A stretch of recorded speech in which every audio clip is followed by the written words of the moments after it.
That night, my neighbor stopped me at the gate and shouted, "Your grandchildren are making too much noise at night. Their crying keeps me awake." I froze, but my daughter and son-in-law don't even have children yet. She insisted I saw the lights on very late, and someone carrying a baby inside your house. That night I installed hidden cameras. The next morning I pretended to leave on a business trip, but instead hid in the basement. When I watched the footage, my heart nearly stopped, and I realized someone had been planning this for a very long time. Thank you for being here with me. Before we continue, I'd love to know where you're watching from. Leave a quick comment and share your city or country. Stories like this invite us to reflect on trust perception and the unseen layers of everyday life. Some elements are adapted for storytelling, but the questions and lessons behind them are worth thinking about. Tuesday evening, 8 p.m. I was checking the mailbox when my neighbor, Mrs. Eleanor Hendricks, caught me at the end of her driveway. She was 74, gray-haired and usually cheerful, but tonight her face was pale, her hands clasped tight in front of her. "Aunt Nathan," she said, her voice low. "I need to tell you something. I hope I'm wrong, but I've been hearing babies crying in your house the last few nights." Very late after midnight, I stared at her confused. "Babies, Mrs. Hendricks, my daughter and son-in-law don't have children yet." She nodded quickly. "I know. That's why I'm telling you. I thought maybe it was the television at first, but I saw lights on very late. And through the upstairs window I saw someone, a woman, I think holding a child, rocking it." My chest tightened. "When did you see this?" "Last night, around 1 a.m. I couldn't sleep and I looked out my window. Your guest bedroom light was on. I saw a silhouette, someone pacing back and forth holding something small, and I heard crying. I forced myself to stay calm." "Are you sure it was my house? Psita?" Her eyes were worried. "Nathan, I don't mean to intrude, but if something's wrong, if someone's in your house who shouldn't be, you need to know." "Thank you," I said quietly. "I'll look into it." She squeezed my arm. "Be careful." I walked back into my house, my mind racing. Claire was in the kitchen chopping vegetables for dinner. She looked up, smiling. "Everything okay?" "Yeah," I lied. "Just chatting with Mrs. Hendricks." But everything wasn't okay. Wednesday morning, 7 a.m. Claire collapsed at the breakfast table. One moment she was pouring coffee. The next, she was on the floor, gasping for air, her skin pale and clammy. I grabbed my phone, dialed 911, dropped to my knees beside her. "Claire, Claire, stay with me." Her eyes rolled back. The ambulance arrived in 6 minutes. Paramedics loaded her onto a stretcher, started an IV, checked her vitals. "What happened?" one of them asked as we rushed toward the ambulance. "I don't know. She just collapsed." At the hospital, Dr. Raymond Pierce, mid-40s, calm professional, met me in the emergency room. "Mr. Cross, we've run blood tests. Your wife has aconitine in her system." I stared at him. "Aconitine? What's that?" "A poison, derived from a plant called monkshood.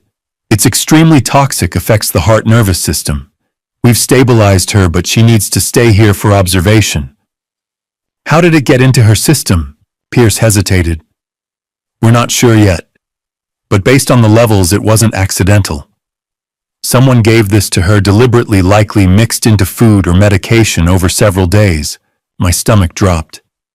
"Deliberately?" "Yes." His face was grim. "Mr. Cross, I have to ask, does anyone have access to your home? Anyone who might want to harm your wife?" I thought about Mrs. Hendricks's warning, about the crying babies, about the lights at 1 a.m. "I don't know," I said quietly. "But I'm going to find out." By 3 p.m., Claire was stable but exhausted. I sat beside her hospital bed, holding her hand. "My Nathan," she whispered, her voice weak. "What's happening?" "I don't know yet," I said. "But you're not going home until I figure it out." I called Malcolm Turner, my attorney, and the foundation's treasurer. Explained the situation. Asked him to book Claire a hotel room under a false name. Nathan, are you sure? Malcolm's voice was concerned. Maybe you should call the police. Not yet, I said. I don't have proof, just suspicions. If I call the police now and I'm wrong, it'll destroy my relationship with my daughter. I need evidence first. By 6 p.m., Claire was checked into a downtown hotel under the alias Sarah Mitchell. Cash payment. No credit cards, no digital trail. I kissed her forehead. Stay here. Don't tell anyone where you are, not even Meredith. You think Meredith? I don't know what I think yet, I said. But until I do, you stay hidden. That night, the same night Mrs. Hendricks warned me I couldn't sleep. I kept thinking about those crying babies, about the lights she'd seen, about someone holding children in my house. At 11 p.m., I made a decision. I drove to a 24-hour electronics store across town and bought 5 wireless cameras, smoke detector, wall clock, picture frame, bookshelf, thermostat. Small, hidden, high resolution, night vision, cloud backup. The clerk rang them up without asking questions. By 1 a.m., I was back home installing all 5 throughout the house. Living room, smoke detector camera, mounted on the ceiling, angled toward the couch and front door. Kitchen wall clock camera above the table, capturing the entire room. Hallway picture frame camera on the wall facing the staircase. Office bookshelf camera tucked between 2 law textbooks aimed at my desk. Upstairs, guest bedroom thermostat camera on the wall covering the bed and window. I synced them to my laptop and phone. Real-time alerts, motion detection, audio recording, everything uploaded automatically to the cloud. Then I packed a bag, laptop charger, external hard drive, clothes, toiletries, and drove to a motel 25 miles outside town. The roadside inn, $40 a night. No questions asked. I checked in under my real name, no point hiding, and collapsed onto the bed. At 7 a.m. Thursday morning, I texted Claire. I'm going out of town for a few days foundation business. Don't worry, I'll call you tonight. Then I texted my daughter Meredith. Sweetheart, I'm heading out of town for work. The house will be empty for a few days. Just wanted you to know in case you need anything. I stared at the message for a long moment before hitting send. If Meredith was innocent, the text meant nothing. If she wasn't, it was bait. I opened my laptop and logged into the camera feeds. 5 windows, 5 angles. My entire house laid bare on a 13-inch screen. The house was empty, silent. Morning light filtered through the curtains, but I knew that wouldn't last. By nightfall, someone would come, and I would see everything. I leaned back against the headboard, my heart pounding. My daughter, my own daughter. I didn't want to believe it. But Mrs. Hendricks had heard crying babies. Dr. Pierce had found poison in Claire's blood. And someone was using my house when they thought I wasn't watching. Tomorrow I would know the truth, and that terrified me more than anything. Thursday evening, 8 p.m. I descended into the wine cellar of my own home. The panic room wasn't just a bunker anymore, it was my hideout. My surveillance post. After installing the 5 cameras the night before, I'd made a decision. I wouldn't flee to a motel. I would stay right here, hidden beneath my own house, and watch everything unfold from the shadows. That morning, I'd texted Meredith. Sweetheart, I'm heading out of town for work. The house will be empty for a few days. Just wanted you to know in case you need anything. Then I'd moved my laptop, external hard drive, phone charger, bottled water, granola bars, and a change of clothes down into the panic room. I locked the steel door behind me and settled in. At 11 p.m., I sat at the folding table staring at 5 camera feeds on my laptop screen. Living room dark empty. Kitchen dark empty. Hallway dark empty. Office dark empty. Upstairs bedroom dark empty. Nothing. I leaned back, rubbing my eyes. Maybe Mrs. Hendricks had been mistaken. Maybe. Movement. Kitchen camera. A shadow crossing the frame. I sat up, heart pounding. The back door opened slowly, carefully, like someone who knew exactly where the hinges creaked. A figure stepped inside. Male, average height, dark jacket, baseball cap pulled low. He closed the door behind him, locked it, and stood still for a moment listening. Then he walked through the kitchen, past the table where Claire had collapsed 2 days ago, and moved toward the stairs. I switched to the hallway camera. The man climbed the stairs, his footsteps silent. Practiced. He reached the second floor and turned left toward the guest bedroom. I zoomed in on the upstairs camera. The man opened the door and stepped inside.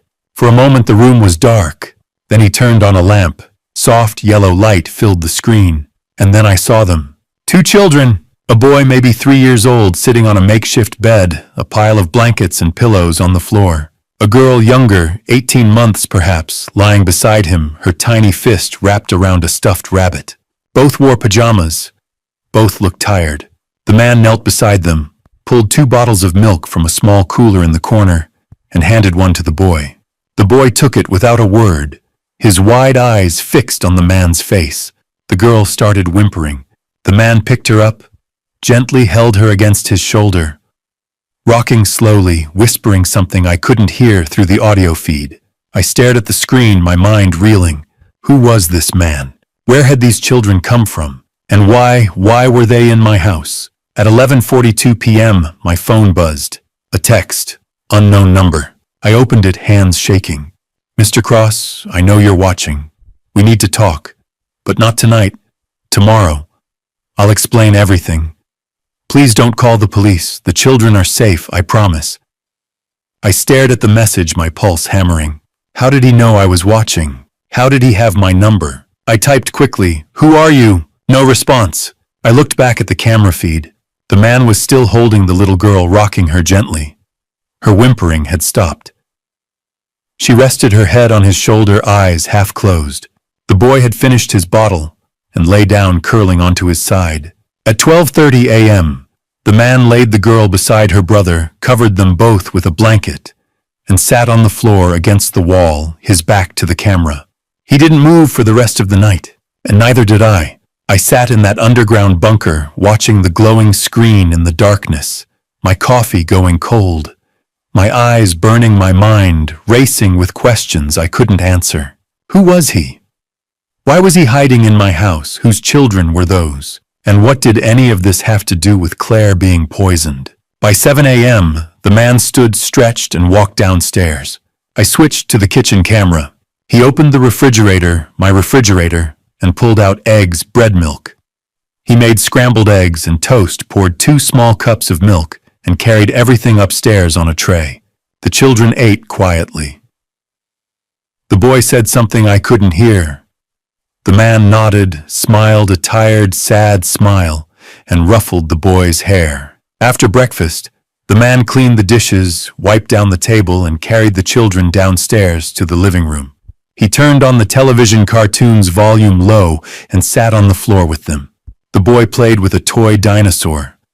The girl toddled around the room, giggling, chasing a ball, and the man watched them with an expression I recognized immediately. Love and fear. At 8:14 a.m., the man pulled out his phone and made a call. I leaned closer to the screen, wishing I could hear. He spoke for maybe 2 minutes, his face tense, his free hand rubbing the back of his neck. Then he ended the call and sat on the couch, head in his hands. His shoulders shook. He was crying. I stared at the screen, my chest tight. Whoever this man was, he wasn't a criminal. He wasn't some stranger breaking into my house for fun. He was desperate, running from something or someone. At 9 a.m., my phone buzzed again. Same unknown number. I'll call you at noon. Please answer. I'll explain everything. The children's lives depend on it. I read the message 3 times. The children's lives depend on it. I looked back at the camera feed. The little boy was building a tower out of blocks. The girl was sitting in the man's lap, sucking her thumb, half asleep. And the man was staring at nothing, his face hollow and exhausted. I set my phone down and waited for noon. At exactly 12 p.m., my phone rang. Unknown number, I answered. Who is this? A pause. Then a man's voice, quiet and shaking. Mr. Cross, my name is Trevor Palmer. I'm Tyler's twin brother. I froze. Tyler's... What? His twin. Identical. We don't talk much, haven't in years. But 3 weeks ago, your daughter found me. She offered me $15,000 to stay in your house for a few days and pretend to be Tyler. She said it was for insurance purposes that the house needed to look occupied while you and your wife were traveling. My blood ran cold. 15,000. Yes, sir. 5,000 up front. 10,000 when the job's done. I needed the money. I'm in a custody battle with my ex-wife and my lawyer bills are killing me. So I said yes. And the children? Mine. Cole is 3. Lily just turned 18 months. My ex won't let me have them overnight anymore, says I can't provide stable housing. So when your daughter said I could stay in your house for a week, I thought it was a chance to spend time with them, to prove I could take care of them. I closed my eyes, my mind racing. Trevor, what exactly did Meredith tell you? That you and your wife were traveling, that the house would be empty, that all I had to do was keep the lights on at night, make it look lived in, and not answer the door if anyone came by. And you believed her? A long pause. Then quietly, I didn't have a choice, Mr. Cross. I'm 3 months behind on rent. I'm about to lose custody of my kids. $15,000 it's everything. I opened my eyes. Trevor, my wife, didn't go traveling. She's in the hospital. Someone poisoned her. Silence. And I'm not traveling either, I continued. I'm in my own house right now, hidden in a bunker beneath the wine cellar, watching you through cameras I installed 2 nights ago. Oh, God. Trevor's voice broke. She lied. She lied to me. Mr. Cross, I swear I didn't know. I would never. I believe you, I said. But I need you to stay calm. Don't leave. Don't call Meredith. Don't do anything. Just stay there. Take care of your kids. And tonight, when Meredith calls you, because she will, I need you to act normal. Can you do that? Yes, I can do that. Good. I'll contact you again soon. And Trevor? Yes. You and your kids are safe. I promise. I ended the call and stared at the laptop screen. Trevor Palmer, Tyler's twin brother, hired by my daughter to occupy my house while she... What? Poisoned Claire planned something worse. I opened a new document and started typing. Timeline, week of November 18th. Meredith hires Trevor, pays him $5,000 up front. November 20th, Tuesday, Mrs. Hendricks hears crying, sees lights. November 21st, Wednesday. Claire poisoned, hospitalized, November 21st, night, I install cameras. Hide in basement panic room. November 22nd, Thursday. I discover Trevor plus kids via camera feed from Bunker Key. Question, what is Meredith planning? I stared at the screen, and then my phone buzzed. A text from Meredith. Dad, I heard Claire's in the hospital. Are you okay? I'm coming over tomorrow to help. Love you. I read it twice, then I typed back. Thanks, sweetheart. I'm managing. See you tomorrow. I hit send, and I knew tomorrow everything would change. Above me, through the steel door and concrete ceiling, I heard footsteps. Trevor walking across the kitchen floor, the children laughing, and I sat in the darkness of my underground bunker, surrounded by canned food and bottled water and glowing camera feeds, waiting, watching. Ready? If you're still here, comment still here, so I know you're following this with me. And tell me if you were in my position, would you confront what's happening immediately, or stay quiet and watch a little longer to uncover the truth? I really want to know what you would do. And just a gentle note, the next part of this story includes some dramatized elements for storytelling. If this isn't something you're comfortable with, feel free to stop here. I woke at dawn in that motel room, laptop still glowing beside me. 6:30 a.m. On screen, a man paced my kitchen, bouncing a crying baby against his shoulder. Shh, sweetheart, he murmured. Daddy's here. A little boy, maybe 3, wearing dinosaur pajamas, wandered in, dragging a stuffed elephant. I'm hungry. The man smiled, tired. Oatmeal with dinosaur-shaped brown sugar. Yeah, I watched him cook. Crack eggs one-handed while holding a bottle. Pour oatmeal, arrange brown sugar into a T-Rex shape. Feed the baby girl with airplane noises. Read The Very Hungry Caterpillar. Play dinosaurs on the floor making roars that made the boy laugh. And I thought, this man is a father. Not a stranger, not a villain, a father. But underneath the gentleness I saw fear. At 10 a.m., after settling the kids in front of a cartoon, he started cleaning. Obsessively. Wiping every surface in the kitchen counters, table chairs, handles. Vacuuming the living room 3 times, going over the same spots until the carpet lines were perfect. Straightening cushions, aligning magazines, rearranging toys in a basket. His hands shook. At 2:14 p.m., the boy knocked over apple juice. The man lunged for paper towels, scrubbed the floor frantically. The boy cried, "I'm sorry, Daddy." And the man stopped, pulled him into a hug. "It's okay, buddy. Accidents happen." But his voice was tight. His eyes darted toward my cameras as if he knew someone might be watching. As if there would be consequences for a spill. I sat back, coffee cold in my hand, and felt something twist in my chest.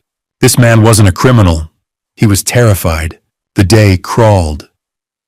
I watched him make lunch, put kids down for naps, sit with his head in his hands for 20 minutes. At 6 p.m., chicken nuggets and carrots. At 7:30, baths and pajamas. At 8 p.m., bedtime stories. And at 8:14 p.m., he made the call that changed everything. I was half dozing when his voice cut through the kitchen camera's audio. "Yeah, it's me." I grabbed headphones, cranked volume. He paced phone, pressed to ear, voice low. "When do I get the rest of the money?" Silence as he listened. "Sunday night after the old man is taken care of." He said it with sick emphasis that made my pulse spike.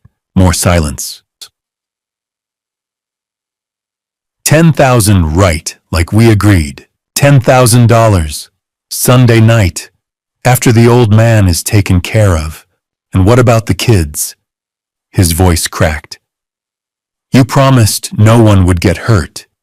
You promised Meredith. Meredith. Then I heard her distant, tinny, unmistakable. Relax, Trevor. Just keep pretending you're Tyler. Dad doesn't suspect a thing. Trevor, the twin brother, my son-in-law's mirror image, and my daughter had hired him. On screen, Trevor ran a hand through his hair, looking sick. I need that money, Meredith. The custody hearing is next month. If I don't have it, I lose my kids. You'll get your money. Just do your job. Keep the house clean, take care of those kids, and don't let anyone know you're not Tyler. Can you do that? Yeah, I can. Good. I'll see you Sunday. She hung up. Trevor stood there staring at his phone. Then his face crumpled. He sank into a chair, put his head in his hands, shoulders shaking. After a moment, he walked to the guest room, sat on the boy's bed. The boy stirred. Daddy. Hey, buddy, go back to sleep. When are we going home? Trevor stroked his son's hair, voice thick. Soon. Once Daddy gets the money, we'll go to court, and the judge will say you can live with Daddy forever. I promise. The boy smiled, closed his eyes. Trevor sat there watching him sleep, and I sat in the motel room watching Trevor, understanding with perfect clarity. He had no idea what Meredith was planning. He thought it was house-sitting. 15,000 total, 5 up front, already spent on lawyers, 10 on completion. No one gets hurt. That's what she'd told him. He didn't know he was part of a plan to end my life. I pieced it together fast. Meredith told Trevor this was simple. Watch the house while Dad's traveling. Pretend to be family so burglars don't target the place. 15,000 for a week of work. Trevor believed her. He's desperate, custody battle lawyer, fees stacking up, about to lose his kids. 5,000 up front bought him another month with his attorney. 10,000 more would get him through the hearing. She found his weakness and exploited it. And Trevor, gentle, terrified Trevor, had no clue He was a pawn in something darker. Not a villain, a victim, just like me. At 11 p.m. I called Claire. Huh, Nathan, groggy, worried. Everything okay? Yeah. Are you safe? Your door's locked. I'm safe. Pause. Did you find something? I told her Trevor the twin 15,000 custody battle Sunday night. When I finished, she was quiet. Nathan, what happens Sunday? I don't know yet, but I'll find out. Please be careful. I will. I love you. I love you too.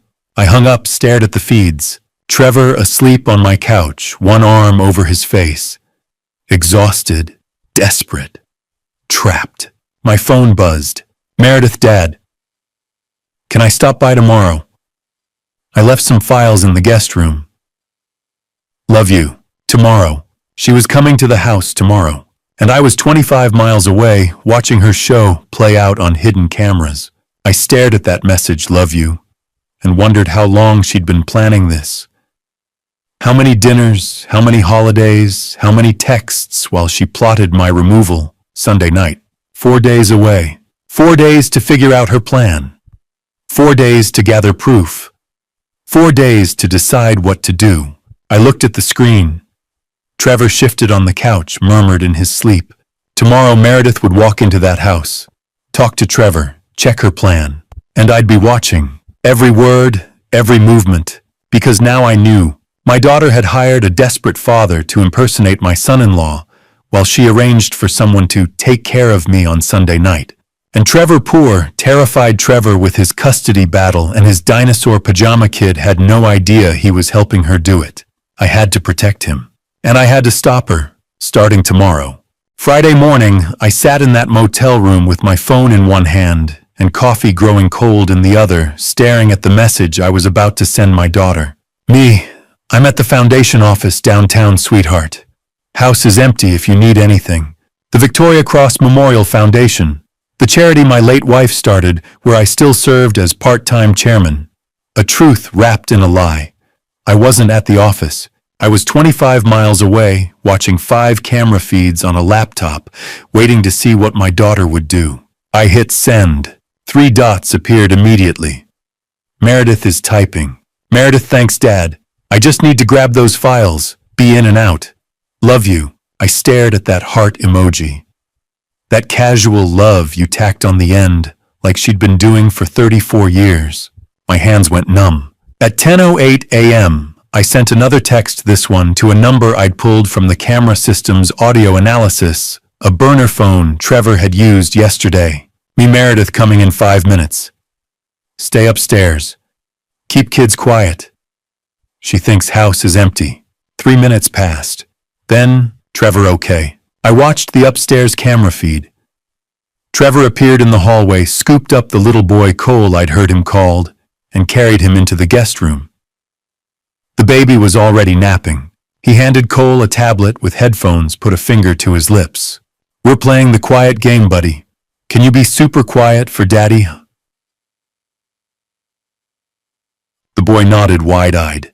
Trevor closed the door softly. Good. Whatever was about to happen, those kids wouldn't see it. At 10:14 a.m., my front door opened. I leaned toward the laptop screen, turned up the volume. Meredith stepped into the entryway, my daughter wearing a gray blazer and jeans, carrying her leather work bag.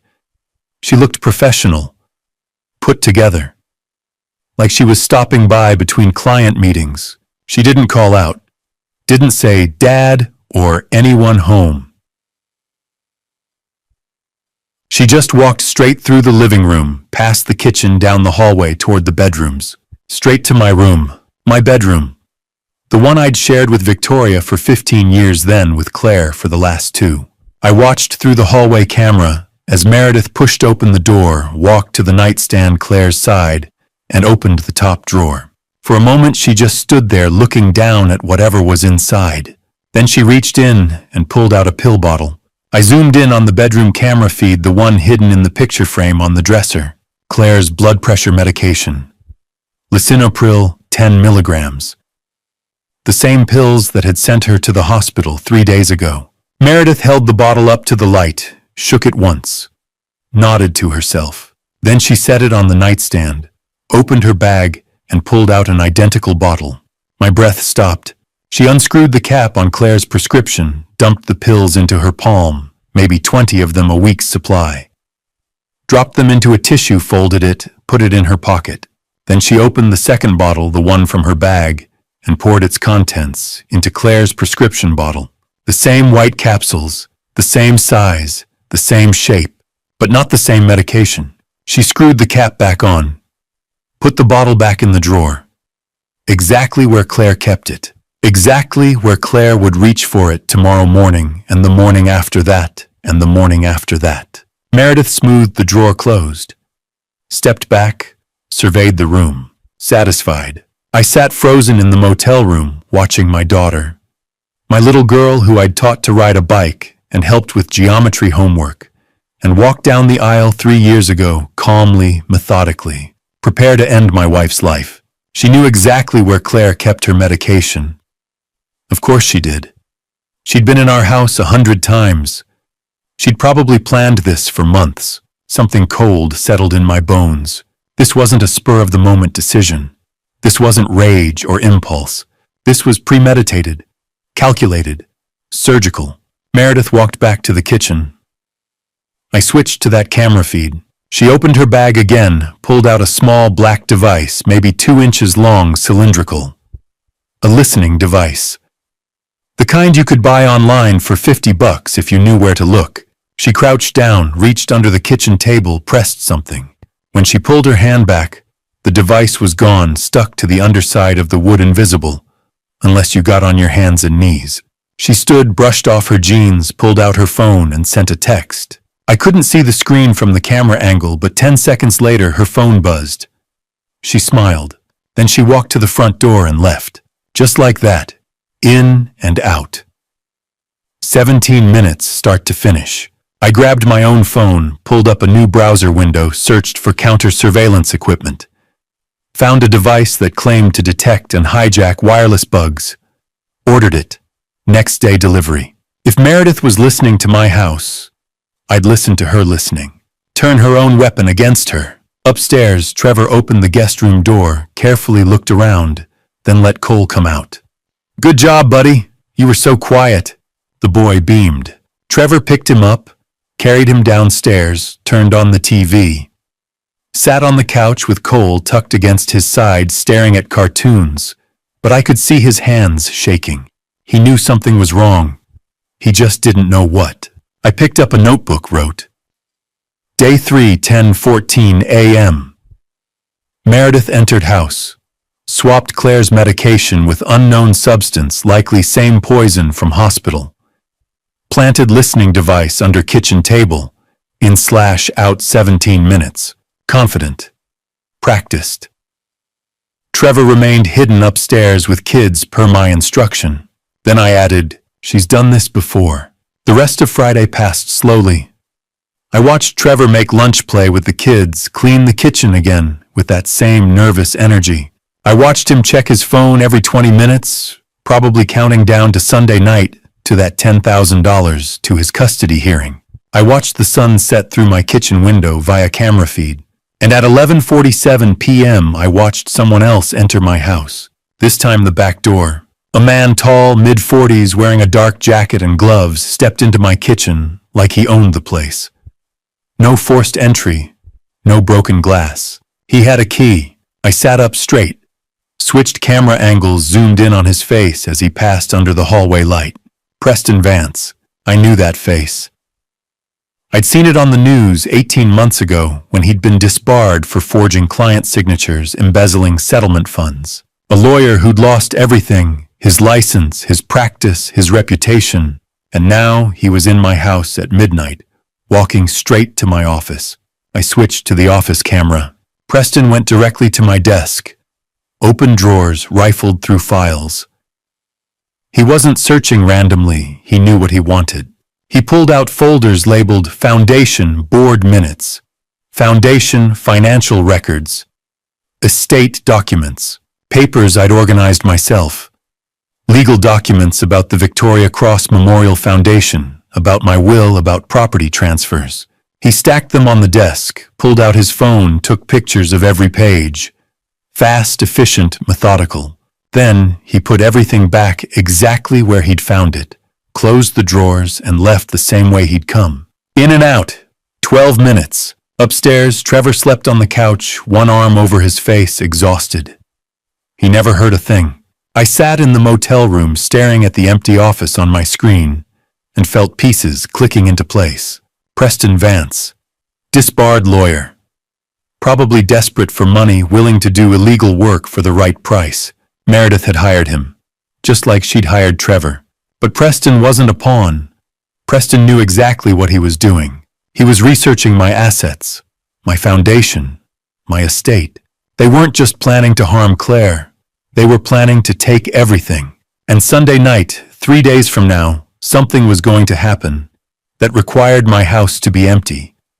Trevor gone, Claire out of the picture. Sunday night they were going to make their move, and I was going to be ready. I picked up my notebook, wrote, Day 3, 11:47 p.m. Preston Vance, disbarred lawyer, entered via back door with key. Meredith gave him access. Photographed foundation and estate documents. Knows exactly what he's looking for. This is bigger than Claire. They're after the whole estate. Players identified: Meredith daughter mastermind, Trevor unwitting pawn, Preston co-conspirator legal expert. Timeline Sunday night. 3 days. Next steps. Hack listening device. Gather more evidence. Protect Trevor if possible. Wait for them to reveal the full plan. I closed the notebook, looked at the clock. 12:14 a.m. Saturday now. 2 days until Sunday. 2 days to figure out how they plan to end my life and take everything I'd built. I wasn't calling the police yet.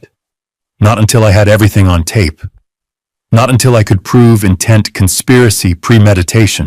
Not until I could make sure my daughter never hurt anyone again. I pulled the laptop closer, started a new recording folder, evidence, day 3, and I kept watching. That same afternoon, 3:42 p.m., I sat hunched over my laptop in that dim motel room, watching lines of code scroll across the screen as the hacker device synced with Meredith's listening bug. The software was consumer grade, $15 on a tech forum, but effective. Within minutes, I was hearing everything her device picked up. At first silence, then the faint rustle of fabric. A phone vibrated. Meredith's voice clipped and cold. Tyler, what do you want?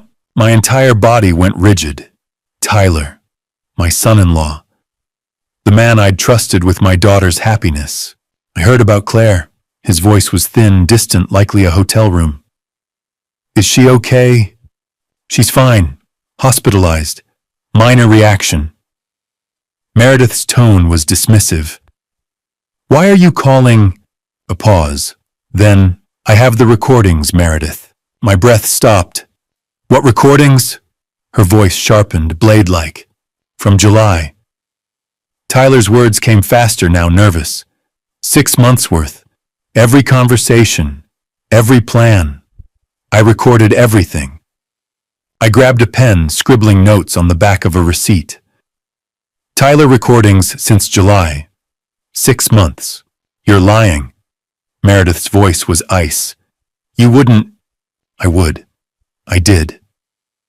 Tyler cut her off. I started after you told me about the foundation money, when you said we'd handle your father if he found out. I knew what you meant, Meredith. I'm not stupid. Foundation money. My chest tightened. The Victoria Cross Memorial Foundation, named after my late wife, funded by her life insurance policy and our savings, had been operating for 7 years. Meredith served as treasurer. I'd trusted her completely. Tyler. Meredith's voice dropped dangerously soft. If you have recordings, you're admitting complicity. Conspiracy. You're looking at 20 years federal time. Do you understand that? I understand you've been planning to harm your father for 6 months. Tyler's voice cracked. And I'm on tape agreeing to help. But I also have you explaining how you ended Victoria's life 7 years ago. My vision blurred. I gripped the edge of the desk, forcing myself to breathe. Victoria, my first wife. She'd been gone 7 years, a tragic accident on our sailboat, they'd said. Engine failure. Carbon monoxide leak. The Coast Guard had ruled it accidental. I'd mourned her, blamed myself for not maintaining the boat properly, and now, "You're threatening me." Meredith's laugh was hollow. "With what recordings you can't use without incriminating yourself, I'm not threatening." Tyler sounded exhausted. "I'm telling you I'm done. Delete the plan. Leave your father alone. Or I go to the authorities and we both go to prison." Silence, long and cold. Then Meredith, "You won't. You're too weak. You've always been too weak. Try me." Another pause. I could hear her breathing slow and controlled. "Fine," she said finally. "We'll talk when you get back." "Where are you?" "Manhattan, legal conference. I'm back Sunday night." Good. We'll meet then. Face to face, no phones." "Agreed." The call ended. Silence filled the room again. I sat frozen, staring at my notes. Tyler recordings July to December. Mentions Victoria. Complicit but wants out. Returns Sunday night. My hands were shaking. Tyler had been part of it. He'd known. He'd agreed to help Meredith harm me. But he'd also had the foresight or the conscience to record her. And if he had proof that Meredith was involved in Victoria's death, I closed my eyes, forcing down the wave of grief and rage. I couldn't afford emotion right now. I needed strategy. Tyler was evidence, a witness, a confession on tape. But he was also vulnerable. Meredith was right that he'd incriminated himself. If I contacted him now, he might panic, delete the recordings, lawyer up. I needed to wait. Gather my own proof first, then approach him with leverage. I opened my phone and called Claire. She answered on the second ring. "Nathan, are you okay?" "I'm fine." My voice was steadier than I felt. "Listen, I need you to stay at the hotel a few more days. Don't tell anyone where you are. Not even Meredith." "What's going on?" Tyler has recordings. 6 months of Meredith planning. I caught myself. Planning something bad. He's involved, but he wants out. He's coming back Sunday night. Silence. Then quietly, "Tyler knew." "Yes." "And Victoria," her voice broke. "I don't know yet, but I'm going to find out." I rubbed my eyes, exhausted. "For now, stay safe. I'll call you tomorrow. Promise me you'll be careful." "I promise." I ended the call and stared at the laptop screen, my mind racing. Tyler had been complicit, but he'd also kept evidence. That made him both a liability and an asset. If I played this right, I could turn him. Offer him immunity in exchange for testimony. The recordings would corroborate everything: my surveillance footage, the pill swap, Trevor's involvement. But first I needed to see what Meredith did next. I opened my notebook and wrote quickly. Plan: wait for Tyler's return Sunday night. Gather more footage. Approach Tyler Monday/Tuesday with deal recordings plus testimony in exchange for legal help/reduced charges. Use recordings to prove Meredith's intent re Victoria's death. I underlined Victoria's death twice, my hand trembling. At 11:52 p.m., the kitchen camera flickered. Movement in the living room. I leaned forward, watching the screen. Meredith entered first, still wearing her coat. Preston Vance followed, holding a tablet device. They sat on the couch.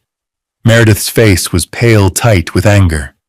Tyler has recordings, she said. Preston's expression didn't change. How much? 6 months, everything. Does he have Victoria? Almost. He says he does. Preston leaned back, considering. Then we move up the timeline. This weekend. Before Tyler gets back. Meredith nodded slowly. Agreed. I hit the record button, my hands shaking. They were planning to end my life. This weekend. And I had less than 48 hours to stop them. 12:34 a.m. I sat in the dark of that motel room 25 miles from my house. Headphones pressed tight against my ears. The room smelled like stale cigarettes, and industrial cleaner someone had tried to mask decades of smoke with lemon disinfectant and failed. The air conditioner rattled in the window, blowing lukewarm air that did nothing to cut the humidity.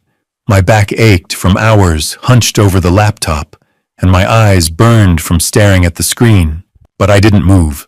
The hacked listening device transmitted every sound from my kitchen: the creak of a chair, the soft clink of glass on wood, and then voices. Whispers, barely audible. But the bug Meredith had planted was high-end, designed to pick up conversation from across a room, and I heard every word. Meredith's voice low and careful. "We can't wait for Tyler. He's a liability now." Agreed. Preston Vance's baritone calm as ever. "But the pills should have worked by now. Why is Claire still alive?" A pause. Then Meredith dismissive, "She only took one dose before the hospital." "Bad luck. I'm bad luck." Preston's tone sharpened. "We don't have room for bad luck, Meredith. Your father could suspect something. He doesn't." Meredith's voice was cold, certain. "He's too busy playing caretaker. He has no idea." I gripped the edge of the sticky desk, my jaw tight. No idea, if only she knew. "So what's the backup?" Preston asked. "Sunday night, the wine cellar." My breath caught. "The old wine rack." Meredith continued, her voice matter-of-fact. 800 pounds of oak and bottles.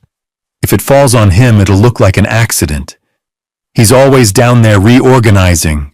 No one will question it. I opened a second window on my laptop, pulling up the photos I'd taken of the cellar 2 years ago when I'd moved the rack into place. Heavy French oak, 7 feet tall, 6 feet wide, 12 shelves deep. The previous owner, a diplomat who'd lived through the Cold War, had left it behind when he moved. It wasn't bolted to the wall. I'd meant to anchor it but never had. 800 pounds, Meredith had said. She was right. Maybe more with the bottles. And if he survives... Preston's voice pulled me back. Meredith's laugh was soft, almost amused. "He won't. I've measured the angle. The rack sits on a tile floor, no grip. One good push at the base and the whole thing tips forward. The top shelf will hit him first, then the rest follows. The impact will be fatal." Instant. I stared at the photo on my screen. She was right about the physics. The center of gravity was high. A hard shove at the bottom would send the whole structure forward like a falling tree. If I were standing in front of it, I closed the window. "What about Claire?" Preston's voice was flat, businesslike. "Collateral." Meredith's tone didn't waver. "If she's there, she goes too. 2 birds, 1 stone. And Tyler? Tyler's in New York. Perfect alibi. The conference doesn't end until Monday. Trevor leaves Sunday morning, no witnesses, no loose ends." Preston exhaled slowly. "You've thought this through." "I always do." A pause. Then quieter. "I've done this before, Preston. It works." My entire body went cold. "The boat." Preston's voice dropped almost a whisper. "Accidents happen." Meredith's voice was ice. "Trust me." The world stopped. The boat. Victoria, my first wife. Dead 7 years. A sunny June afternoon on our sailboat, the 2 of us anchored off the coast, drinking wine and watching the gulls. I'd gone below to check the engine. It had been sputtering. And when I came back up, she was gone. Unconscious in the cabin, slumped over the table. I'd called the Coast Guard, started CPR, but she was already gone. Carbon monoxide, they said. Faulty engine ventilation. Mechanical failure. I'd blamed myself for months. For not maintaining the boat properly. For suggesting we go out that day. For not noticing the symptoms sooner. The insurance company had paid out without question. The Coast Guard had closed the case. The funeral had been quiet, dignified. Meredith had cried at the service, genuine tears, I'd thought. She'd held my hand and told me, "Dad, I miss her too." Lies. All of it. "Accidents happen, trust me." I pressed my palms against my eyes, forcing down the wave of rage and grief threatening to break through. Victoria's laugh, the way she hummed old jazz standards while cooking, the way she'd curl up beside me on the couch with a book and read aloud, doing voices for the characters. Gone. Stolen. And I'd never suspected, not once. I'd mourned her. I'd kept her photograph on my desk for 7 years. I'd named a charity foundation after her, thinking I was honoring her memory. And my daughter, the child Victoria had raised, had loved, had ended her life. My hands were shaking. I forced myself to breathe, like I'd taught myself in courtroom cross-examinations, when a witness said something that made me want to scream. Slow breath in. Hold. Slow breath out. I hit the save button, uploading the recording to 3 separate cloud accounts. One personal, one anonymous, one tied to a backup email I'd created years ago for legal work. If something happened to me, the recordings would still exist. The truth would still exist. On the screen, the timestamp read 1:02 a.m. Preston's voice again. Sunday night then. What time? 10 p.m. I'll text him, ask him to meet me in the cellar. Say I need help moving something for Claire. He'll come. And you're sure about the angle? Positive. I've been in that cellar a dozen times. The rack isn't bolted, previous owner left it freestanding. One good push at the base and it tips. 800 pounds of momentum. There's no surviving that. What about cameras? Preston asked. If he's been paranoid enough to keep Claire in a hotel, there are no cameras. Meredith's voice was confident. I checked. He's old-fashioned. Doesn't trust technology. I almost laughed. Almost. Fine. Preston sounded satisfied. Sunday night, 10 p.m. I'll be nearby in case you need help with cleanup.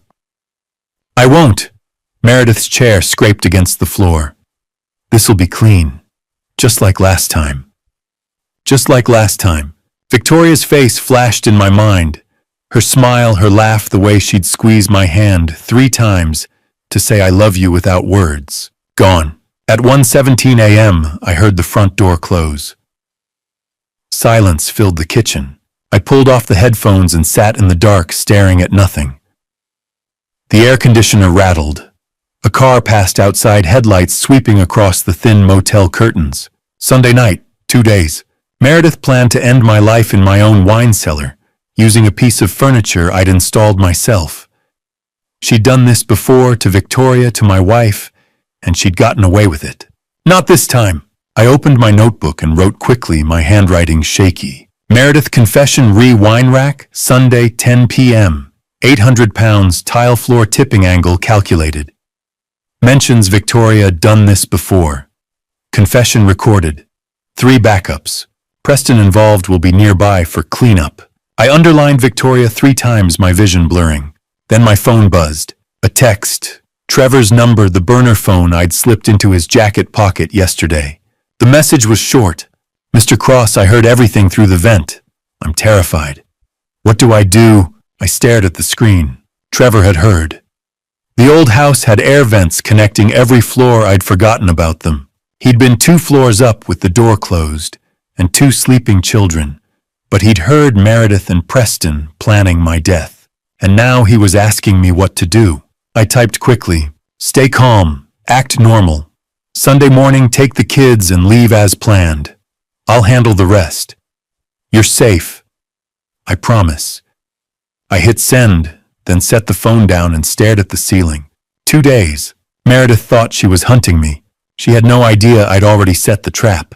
1:34 a.m. I parked 3 blocks from my house and killed the engine. The street was silent. I walked through the back alley and unlocked the kitchen door. Trevor was standing at the counter, phone in hand, face pale. He jumped when he saw me. Jesus! He stepped back, eyes wide. You're a Nathan Cross, I said quietly, closing the door. The real one. Trevor's mouth opened, closed. Meredith said you were on a business trip. I know. I kept my voice calm. She paid you $15,000 to house sit and pretend to be Tyler. His face went white. I didn't know she was planning to. I swear. I know. I pulled out a chair, gestured for him to sit. You're not a criminal, Trevor. You're a father trying to win custody. But Meredith is planning to end my life Sunday night. And if you're still here when it happens, you and those children upstairs could get caught in the crossfire. Trevor sank into the chair, hands shaking. Oh God. Oh God, I heard them talking through the vent. I didn't know what to do. You did the right thing texting me. I leaned forward. Now tell me how you got involved. He swallowed hard. Custody battle. My ex says I can't afford proper childcare. I've got $12,000 in legal fees I can't pay. And my lawyer said if I don't come up with the money by next month, he's withdrawing. And Meredith found you how? Private investigator. Trevor's voice was thin. She tracked me down 3 weeks ago. Said she needed someone to house sit while her father was traveling. Said I looked exactly like her husband. And she wanted someone who could blend in. Offered $15,000, 5 upfront, 10 when done. I thought it was weird, but I needed the money. I nodded slowly. Did she tell you what she was planning? No. Trevor shook his head violently. She said you were traveling for work, that she just needed someone to keep the house occupied. She said it was for insurance. I swear I had no idea she was planning to... His voice broke. I have kids. I believe you. And I did. I'd spent 30 years reading people. Trevor wasn't lying. He was terrified, complicit maybe, but not a threat. Just a desperate man who'd made a bad decision. Here's what happens, I said. You act normal. Sunday morning you take Cole and Lily and leave just like Meredith told you. But before you go, I'm wiring you $20,000. Right now. I pulled out my phone, opened my banking app, turned the screen toward him. Give me your account number. Trevor stared. You're what? 20,000. It'll hit your account by morning. You pay your lawyer, fight for your kids, and when this is over, you testify about what you heard. Agreed. His eyes filled with tears. I can't. Yes, you can. I kept my voice firm. Take the money. Get your children back. Help me put Meredith in prison. That's the deal. Trevor gave me his account number, hands shaking. I entered the transfer legal consultation fee and hit confirm. Processes by 7 a.m., I said. When this is over, my attorney Malcolm Turner will contact you. I wrote the number on a napkin. If anything happens before Sunday, call him. He'll have copies of everything. You'll be protected. So will your kids. Trevor nodded, clutching the napkin. Then one more thing, I said. Meredith's planning to lure me into the wine cellar Sunday at 10 p.m. She'll try to push the wine rack over on me. Make it look like an accident. Jesus. Trevor's face went gray. I'm going to let her think she'll succeed, but I won't be where she expects. I stood. There's a hidden room down there, a panic room. The previous owner was a diplomat during the Cold War, paranoid about attack. He built a bunker under the wine cellar. I found it 2 years ago during repairs. I gestured for Trevor to follow. We walked down the basement stairs quietly. The wine cellar was cool and dark, the oak rack looming against the far wall. I moved to the corner where a section of concrete looked smoother. I knelt and pressed my palm against a hidden seam. A panel clicked, and a 3x3 section lifted on hydraulic hinges, revealing a steel ladder descending into darkness. Trevor stared. Holy... Panic room, I said. Steel walls, ventilation, chemical toilet sink with a 50-gallon water tank, LED lights on battery backup. Designed to survive a tornado for 72 hours. I climbed down. Trevor followed, eyes wide. The room was small, 8 by 10 feet, but functional. Shelves lined one wall, stocked with canned food and water. A narrow cot sat against another. A steel door led back to the ladder shaft. But now it was more than just a bunker. It was my command center. I'd set up a folding table and chair in the corner. My laptop sat open, power cord snaking to a backup battery. The external hard drive was connected, blinking softly. My phone charger, bottled water, and granola bars were arranged on the shelf. This is where I'll be, I said. Sunday night when Meredith comes down here, she'll think I'm standing in front of that wine rack. But I'll be down here watching on camera, recording every word. I gestured to the laptop screen. 5 camera feeds glowed in the dim light living room, kitchen, hallway, office upstairs. I've been watching from a motel 25 miles away for the last 4 days, I said. But Sunday night I'll be here, hidden beneath my own home, waiting. Trevor shook his head. This is insane. It's survival. I climbed back up. Trevor followed. I lowered the panel. It clicked shut, seamless. Sunday morning, I said. You leave. Don't tell Meredith anything. Take the kids and go. Where? Anywhere. Hotel, your parents, doesn't matter. Just get out of town until Monday. Trevor nodded. Okay. I can do that. Good. I glanced at my watch. Almost 2 a.m. Get some sleep. Act normal tomorrow. He hesitated. Mr. Cross, thank you. For the money. For believing me. Thank your kids, I said. They're the reason you're still a good man. Trevor headed upstairs. I waited until I heard his door close. Then I descended back into the wine cellar. 2:47 a.m. I climbed down into the panic room one last time before Sunday, just to make sure everything was ready. The steel door closed behind me with a solid thunk. I locked it from the inside, 3 heavy bolts, each one sliding into place with a satisfying click. The LED lights flickered on, casting everything in cold, white light. I sat at the folding table and opened my laptop. All 5 camera feeds were live. Living room dark, empty. Kitchen dark, empty. Hallway dark, empty. Office dark, empty. Upstairs, Trevor climbing into bed. Cole and Lily curled on either side of him. The house went dark. I leaned back against the cold concrete wall, exhausted. Sunday night, 36 hours.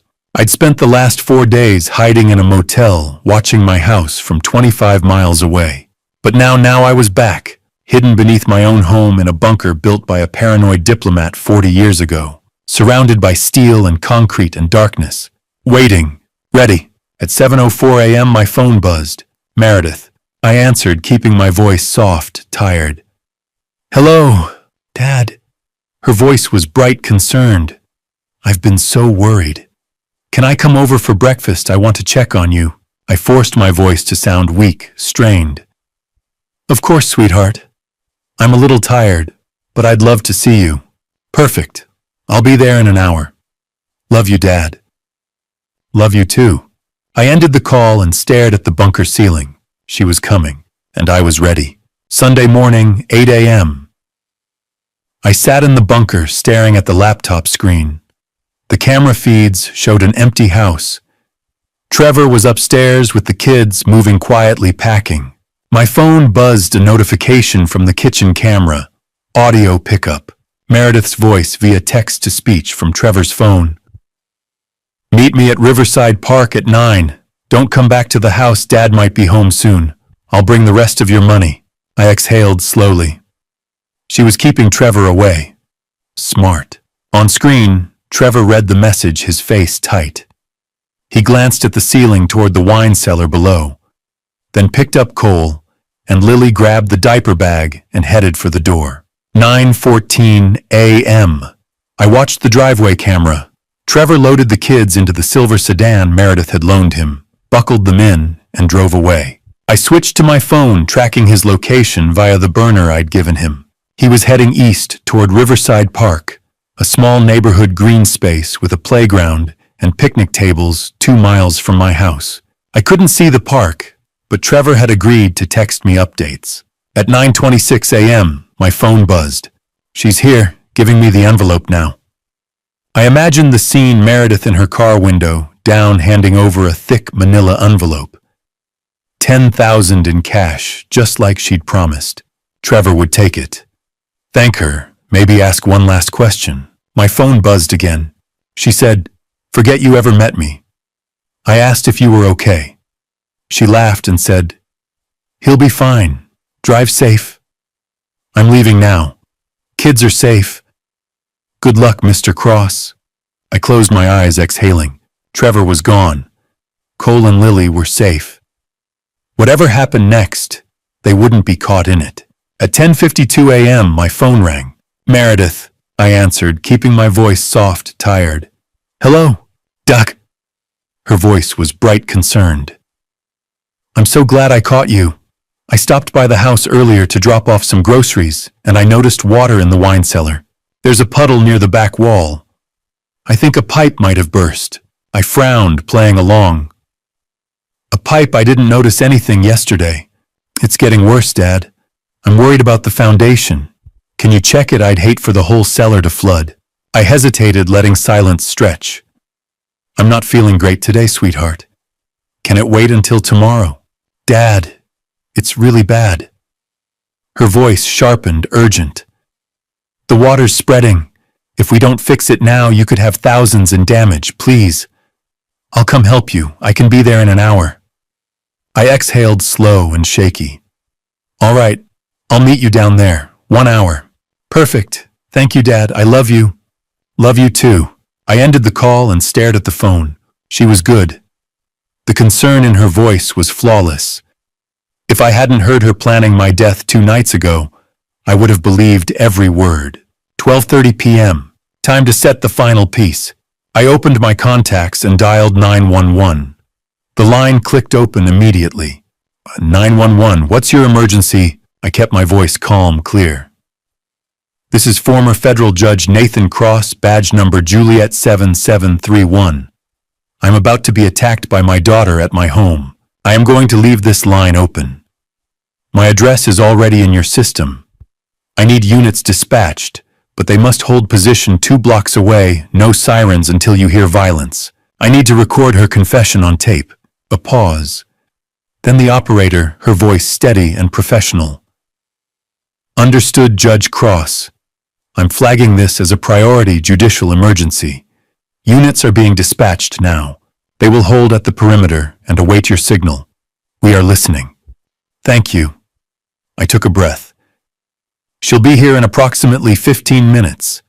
I'm placing my phone in my shirt pocket now. The microphone will remain active. If you hear a struggle, or if I say the word help, send units in immediately." "Affirmative, Judge. We have your location. Officers are 2 minutes out and will stage 2 blocks west. Stay safe, sir." I placed the phone in my shirt pocket, screen down speaker set to low volume so I could hear faint confirmations from the operator, but Meredith wouldn't notice. The microphone was pointed up toward my face. Every word I spoke would be recorded. I glanced at the laptop. All 5 cameras were recording to the cloud. Backup files were stored on the external hard drive in front of me. If something went wrong, if Meredith somehow got to me before the police arrived, the evidence would still exist. I checked my watch. 12:43 p.m. On the driveway camera, Meredith's car pulled up. She got out, glanced at the house, and walked toward the front door. I watched her disappear from the driveway view, then reappear on the living room camera. She moved through the house quickly, checking rooms, kitchen, hallway, my office, looking for me. Then she headed for the basement door. I heard her footsteps on the stairs faint through the bunker's steel walls. "Dad." Her voice muffled. "Dad, are you down here?" I closed the laptop and moved to the far corner of the bunker, where a section of the steel wall had a hidden seam, a narrow passage the previous owner had built as a secondary escape route. It led behind the old furnace through a crawl space and into the basement storage area on the other side of the wine cellar. I pushed the panel open and squeezed through, pulling it shut behind me. The passage was tight, dark, and smelled like dust and rust. I crawled forward, my knees scraping concrete, until I reached the storage room exit. I pushed the panel open and emerged behind a stack of old boxes and a broken chair. From here I could see the wine cellar entrance 20 feet away, Meredith's shadow moving just inside. I stood, brushed off my pants, and walked deliberately across the basement floor, my footsteps loud on the concrete. I wanted her to hear me. I wanted her to think I was coming from upstairs, not from the bunker. Dad, Meredith's voice closer now. Is that you? I reached the base of the wine cellar stairs and called up my voice, weak, trusting. I'm coming down, sweetheart. Where's the leak? I started down the stairs, each step slow and careful, one hand on the railing. And at the bottom, in the dim light of the cellar, I saw her, Meredith, my daughter, standing beside the towering oak wine rack, her face calm, her eyes cold. She smiled. Right here, Dad. Just a quick note before we continue. Parts of the upcoming story are creatively adapted and may not reflect real events. If you're enjoying this, feel free to share and subscribe for more. But if it's not for you, you can stop watching here anytime. 12:54 p.m. I descended the wine cellar stairs, one hand on the wooden railing, moving slowly. My right knee ached, an old injury from a hiking accident years ago, and I played it up, limping slightly, breathing harder than necessary. Meredith stood near the back wall beside the towering oak wine rack. 800 pounds of wood iron brackets and glass bottles 7 feet tall and 6 feet wide. It loomed in the dim light of the single bulb overhead, casting long shadows across the stone floor. Where's the leak, sweetheart? I kept my voice weak, concerned, the voice of a tired old man. She pointed toward the floor behind the rack, her expression earnest. Right there, Dad. See the water's pooling near the foundation. We need to move the rack to check the pipe. I stepped closer, squinting at the floor. There was no water. Of course there wasn't. But I played along, leaning forward, one hand braced against the rack's heavy oak frame. I don't see. Meredith moved. Fast. She stepped behind the rack, positioning herself at the base, and without a word, without hesitation, she lifted both feet and kicked. Not a push. A kick. Both legs full force aimed at the bottom corner where the rack met the tile floor. The physics were perfect. The rack wasn't bolted to the wall, a mistake I'd always meant to fix, but never had. It sat on a slight incline, the tile floor slick and offering no grip. The weight was top-heavy, all those bottles, Bordeaux, Cabernet, Pinot, lined up on the upper shelves. When Meredith kicked the base, the center of gravity shifted instantly. The entire structure tipped forward, 800 pounds of oak and glass falling like a tree. I threw myself to the left, my arms flailing, but I wasn't fast enough. The top corner of the rack, a solid oak beam 4 inches thick, caught my right leg just below the knee. The sound was immediate and terrible. A crack, sharp and wet like a branch snapping under weight. My tibia shattering. I screamed. The rack slammed into the floor with a deafening crash, and 4 bottles exploded on impact. Red wine erupted across the tile, spraying the walls, mixing with the dark crimson liquid seeping through my torn pant leg. Pain roared through me, white-hot and blinding, radiating from my leg, up through my spine. I couldn't think. I couldn't breathe. The rack pinned my leg, the weight crushing bone and muscle into the stone floor. I tried to pull free, clawing at the tile, but the agony was so intense that my vision went black at the edges. In my shirt pocket, the phone was still recording. The 911 operator was hearing everything, my scream, the crash, the ragged gasps as I fought to stay conscious. Meredith stood over me, breathing hard, her chest rising and falling, but her face was calm. Eerily calm. You should have passed with that old woman. She said, her voice low and cold, like she was discussing the weather. 7 years ago on that boat. You were supposed to be down in the cabin with her when the carbon monoxide kicked in, but you went up on deck to check the engine. You survived. That wasn't supposed to happen. I stared up at her, my vision swimming. You. This house. She continued, her voice steady, relentless. The Victoria Cross Memorial Foundation, the savings, the investments, all of it should have been mine. But you married Claire 2 years later, and suddenly I'm watching my inheritance get divided up, watching you play happy family with some woman who isn't even my real mother. Do you know what that feels like? Watching everything that should be yours get handed to a stranger. You took her from me. My voice was hoarse, shaking barely above a whisper. Victoria, you ended your own mother's life. Meredith's expression didn't change. No flicker of guilt. No hesitation. She was weak, Meredith said flatly. She was always weak, crying over every little thing, worried about everyone else's feelings, just like you, Dad. Weak. She reached down and picked up an intact wine bottle from the floor, a heavy Bordeaux dark green glass, still full.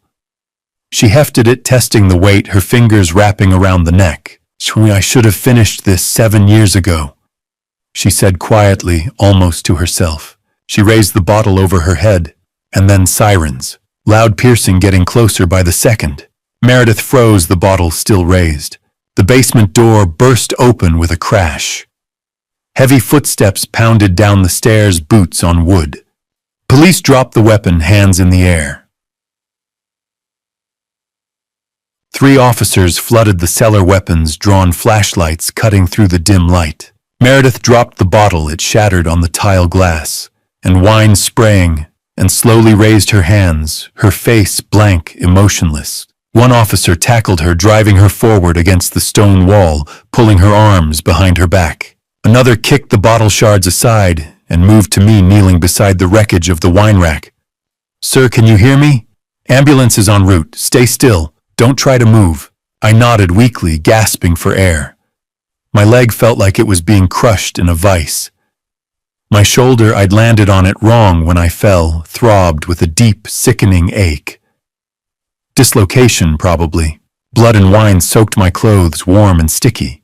Got her secured, the officer holding Meredith called out. He cuffed her wrists, steel clicking into place, pulled her upright and turned her toward the wall. His voice was loud, formal. You have the right to remain silent. Anything you say can and will be used against you in a court of law. You have the right to an attorney. Meredith said nothing. Her face was calm, almost serene.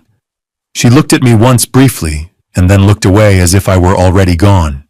Paramedics arrived within 2 minutes.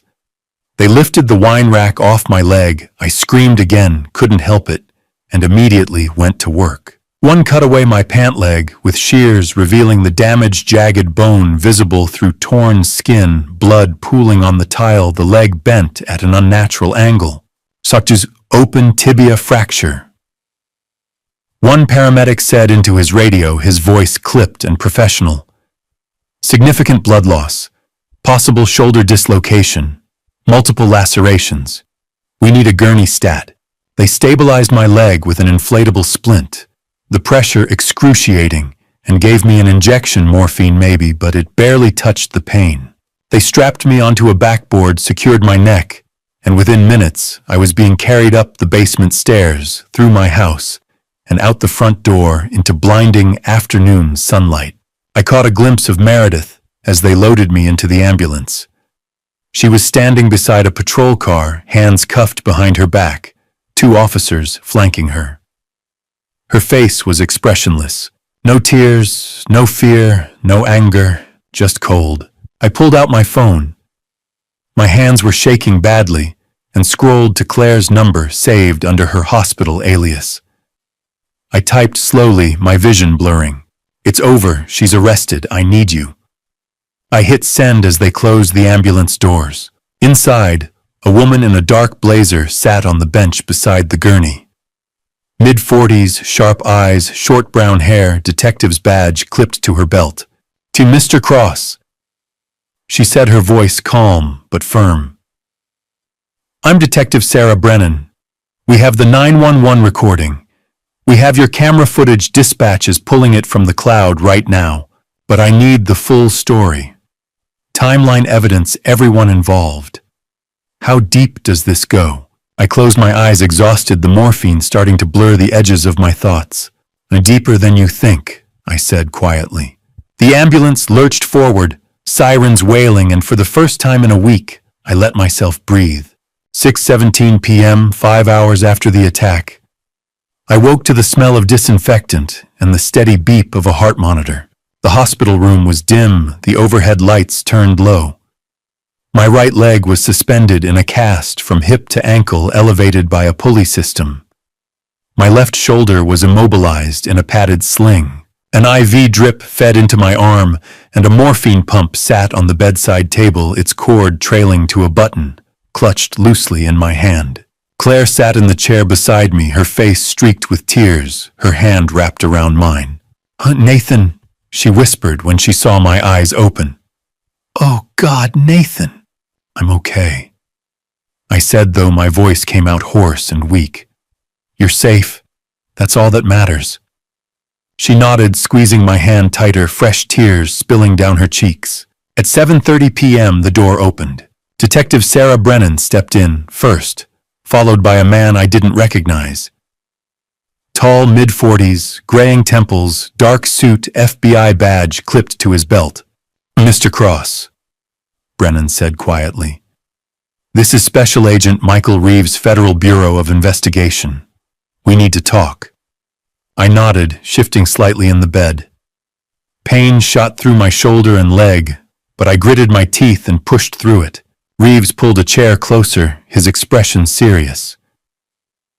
"We've charged your daughter with attempt to end your life, but we need your evidence, all of it, if we're going to make this case airtight." I gestured toward the small rolling table beside the bed. "My phone. Call Malcolm Turner, my attorney. He has copies of everything, but I can give you the originals."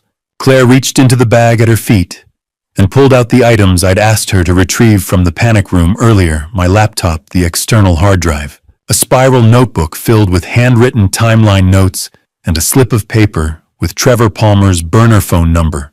I handed the laptop to Reeves. 5 hidden cameras, all footage uploaded to the cloud in real time. Username and password are taped to the back. Reeves opened the laptop, peeled off the post-it note, and began typing. "External hard drive," I continued, pointing. "Backup of all recordings organized by date and time. My notes, timeline, evidence, log names of everyone involved, and Trevor Palmer's contact information. He's the man Meredith hired to impersonate her husband. He'll testify. I've already wired him $20,000 to cover his legal fees and cooperation." Brennan pulled out a notepad and started writing. "Walk us through the key evidence." I took a breath, trying to organize my thoughts through the fog of pain medication. Day 3. Friday, January 9th. Meredith entered my house while I was at the motel. She swapped Claire's blood pressure medication with pills laced with aconitine. The kitchen camera caught the entire thing. She also planted a listening device. I hacked it later that night. Reeves looked up. "You hacked her bug. $15 consumer software," I said. "I'm a federal judge. I know people." Brennan almost smiled. Day 4. Saturday, January 10th, 1:30 a.m. Meredith and Preston Vance met in my kitchen.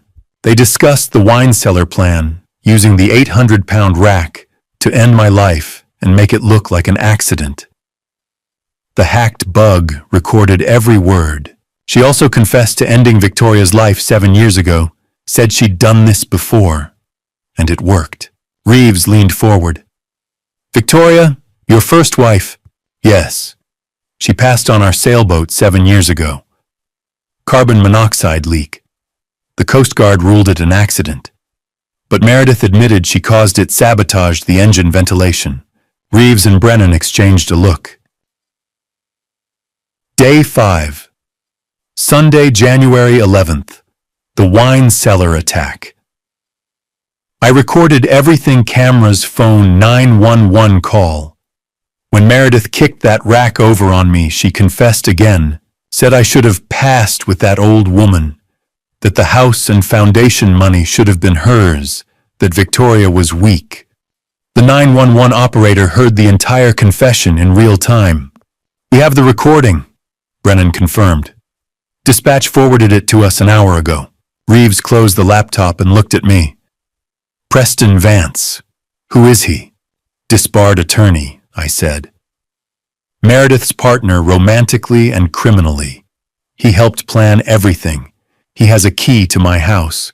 3 weeks ago, he broke in and stole financial documents from my office." He was also present during the planning conversation on day 4. We'll need an address. So Malcolm has it.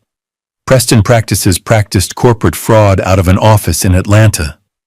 He's been involved in at least 3 elder abuse schemes that I know of.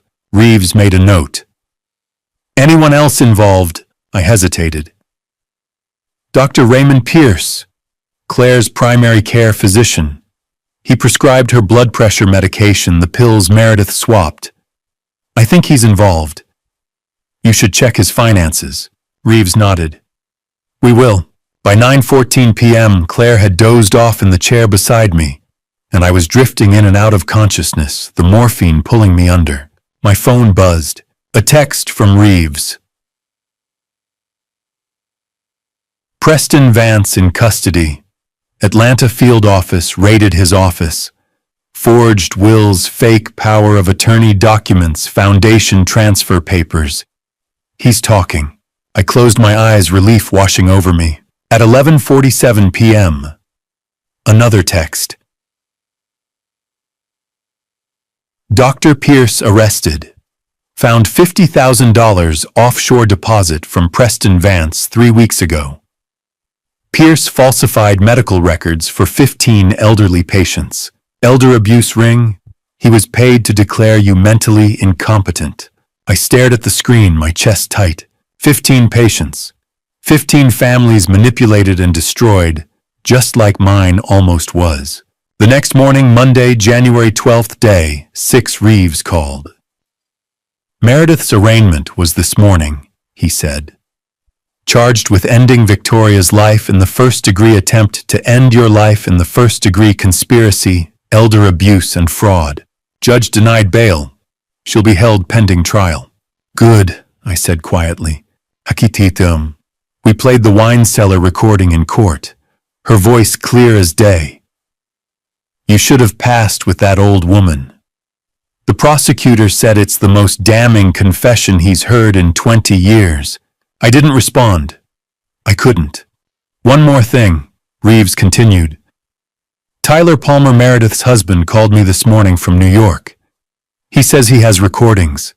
6 months worth. Conversations between him and Meredith about the plan, about Victoria, about the foundation money. He wants immunity in exchange for testimony.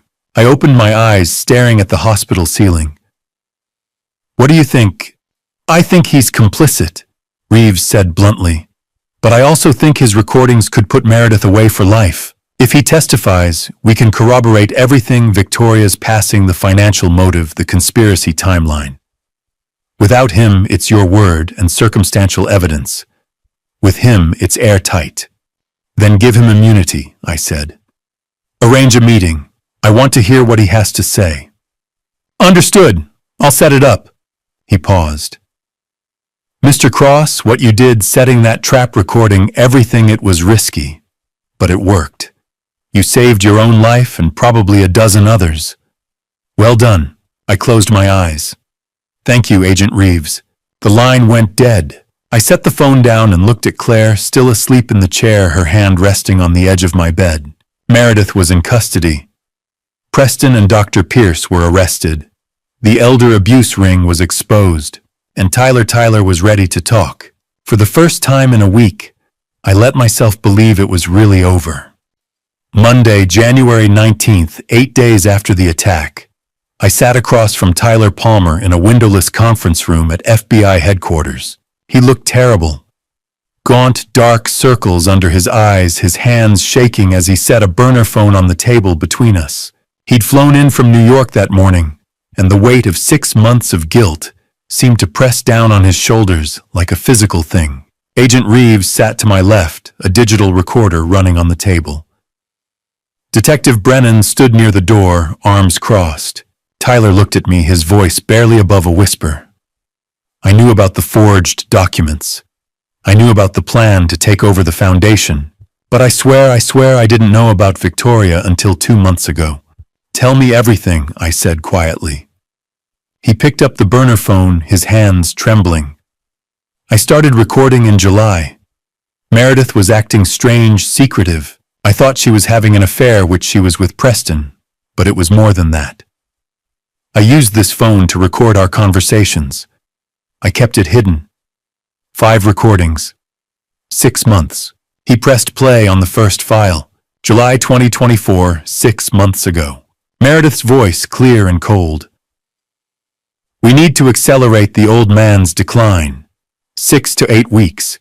If we wait any longer, Claire will get suspicious. Preston's voice. What about the physician? Is he on board? Meredith. Pierce will do whatever I pay him to do. He's already agreed to declare Dad incompetent if we need it. Tyler stopped the recording. That's when I knew it was serious. But I didn't know how serious. He played the second file. September 2024. Tyler's voice hesitant. Meredith, I found the papers. The fake will. What are you doing? A long pause. Then Meredith, her voice flat. I ended Mom's life, Tyler, 7 years ago. I sabotaged the boat engine. Carbon monoxide filled the cabin. She passed in the water before the Coast Guard arrived. Dad was up on deck adjusting the sails. He never suspected a thing. Tyler's recorded voice shaking. You what? Meredith. She was in the way, just like Dad is now. The recording stopped. I sat frozen, my chest tight. Hearing her admit it again, calmly, casually, felt like being hit all over again. Tyler's face was pale. That's when I knew I had to keep recording. For proof. For protection. He played the third file. October 2024. Preston's voice. If the wine cellar plan doesn't work, we go to the backup. House fire. Electrical malfunction. He's old, no one will question it. Meredith. Let's hope it doesn't come to that. Fires are messy. Tyler stopped it. I should have gone to the police then. But I was terrified. He played the fourth file. November 2024. Tyler's voice angry. I'm done, Meredith. I'm not helping you anymore. This is wrong. Meredith cold. You're done when I say you're done. Or do you want me to tell the SEC about the $200,000 you embezzled from your firm? I have the paper trail, Tyler. You'll spend 20 years in federal prison. Silence. Then Tyler's voice defeated. What do you want from me? Meredith, your silence and your alibi when the time comes. Tyler set the phone down, his hands shaking. She had me trapped. I'd made mistakes, financial mistakes, and she knew it. She used it against me. He played the fifth and final recording. December 2024. This one was different. No conversation. Just Meredith's voice slurred, muttering to herself. Drunk, probably. Meredith. Mom was too weak, crying all the time, worried about everyone's feelings, and Dad's just as bad. Pathetic. They don't deserve that money. They never did. It should all be mine. All of it. The recording ended. The room was silent. Tyler's face crumpled. I was a coward. I kept these recordings to protect myself, but I let her poison Claire. I let her try to end Dad's life. I could have stopped this months ago, and I didn't. I looked at him for a long moment. Then I said quietly, "But you're here now, and these recordings will put her away for life." Tyler nodded, tears streaming down his face. The door opened. A woman in her mid-40s stepped in, sharp suit, dark hair, pulled back, no-nonsense expression. District Attorney Rebecca Torres. "Mr. Palmer," she said, her voice crisp and professional. "The United States Attorney's Office is prepared to offer you a plea agreement. You'll plead guilty to conspiracy and obstruction in exchange for full cooperation testimony against Meredith Cross Palmer and Preston Vance. We're recommending 3 years in federal prison, followed by supervised release." Tyler looked at me. I nodded. "I accept," he said quietly. Torres set a document on the table. "Sign here. Your attorney will review the final terms, but this is binding. You testify, you serve your time, and you never contact Meredith or Preston again. Tyler signed. Reeves stood. We also have video testimony from Trevor Palmer. He's agreed to testify under witness protection. He confirms he was hired for $15,000, was unaware of the plan to end Mr. Cross's life, and left with his children before the attack occurred. His testimony corroborates the timeline and Meredith's intent. Torres nodded. Good. With Tyler's recordings, Trevor's testimony, and the physical evidence from the wine cellar, we have everything we need. She looked at me. Mr. Cross, these recordings give us first-degree charges for ending Victoria Cross's life. Meredith is now facing life in prison without the possibility of parole for that alone, not to mention the attempt on your life, conspiracy, elder abuse, and fraud. I closed my eyes, exhaling slowly. Victoria. Finally, after 7 years, the truth. Reeves handed me a manila folder. One more thing. Douglas Carr, Preston's accountant. We traced $1.2 million through offshore accounts in his name. Money laundering, wire fraud, conspiracy. We're bringing him in tomorrow morning. I opened the folder. Bank statements, transaction records, shell companies. Carr had been moving money for Preston, and by extension Meredith, for at least 2 years. How many people were involved in this? I asked quietly. At least 5, Reeves said. Meredith, Preston, Tyler, Dr. Pierce, and Carr. We're still investigating whether there are others. Torres closed her briefcase. The grand jury convenes next week. We'll have indictments for all of them. Meredith's trial is set for mid-February. It'll be a long process, Mr. Cross, but we're going to make sure she never sees the outside of a prison cell again. I looked at Tyler, still sitting across from me, his face buried in his hands. Thank you, I said quietly, for coming forward. I know it wasn't easy. He looked up, his eyes red. I should have done it sooner. Maybe, I said. But you did it. That's what matters now. Reeves stood. We're done here. Mr. Cross will be in touch. Tyler, your attorney will contact you regarding sentencing. I stood slowly, my legs still stiff in the cast, and shook Reeves's hand. As I left the room, I glanced back at Tyler one last time. He looked broken, but he'd done the right thing in the end, and that would have to be enough. February 9th, 8:47 a.m. 5 weeks after the attack, the courtroom doors opened. For the first time in 6 weeks, I saw my daughter's face without a screen between us. Meredith sat at the defense table in an orange jumpsuit, her hands cuffed in front of her, flanked by 2 uniformed officers. She looked smaller than I remembered. Thinner, her hair, usually perfectly styled, was pulled back in a simple ponytail. But her eyes, those eyes, were the same. Cold. Empty.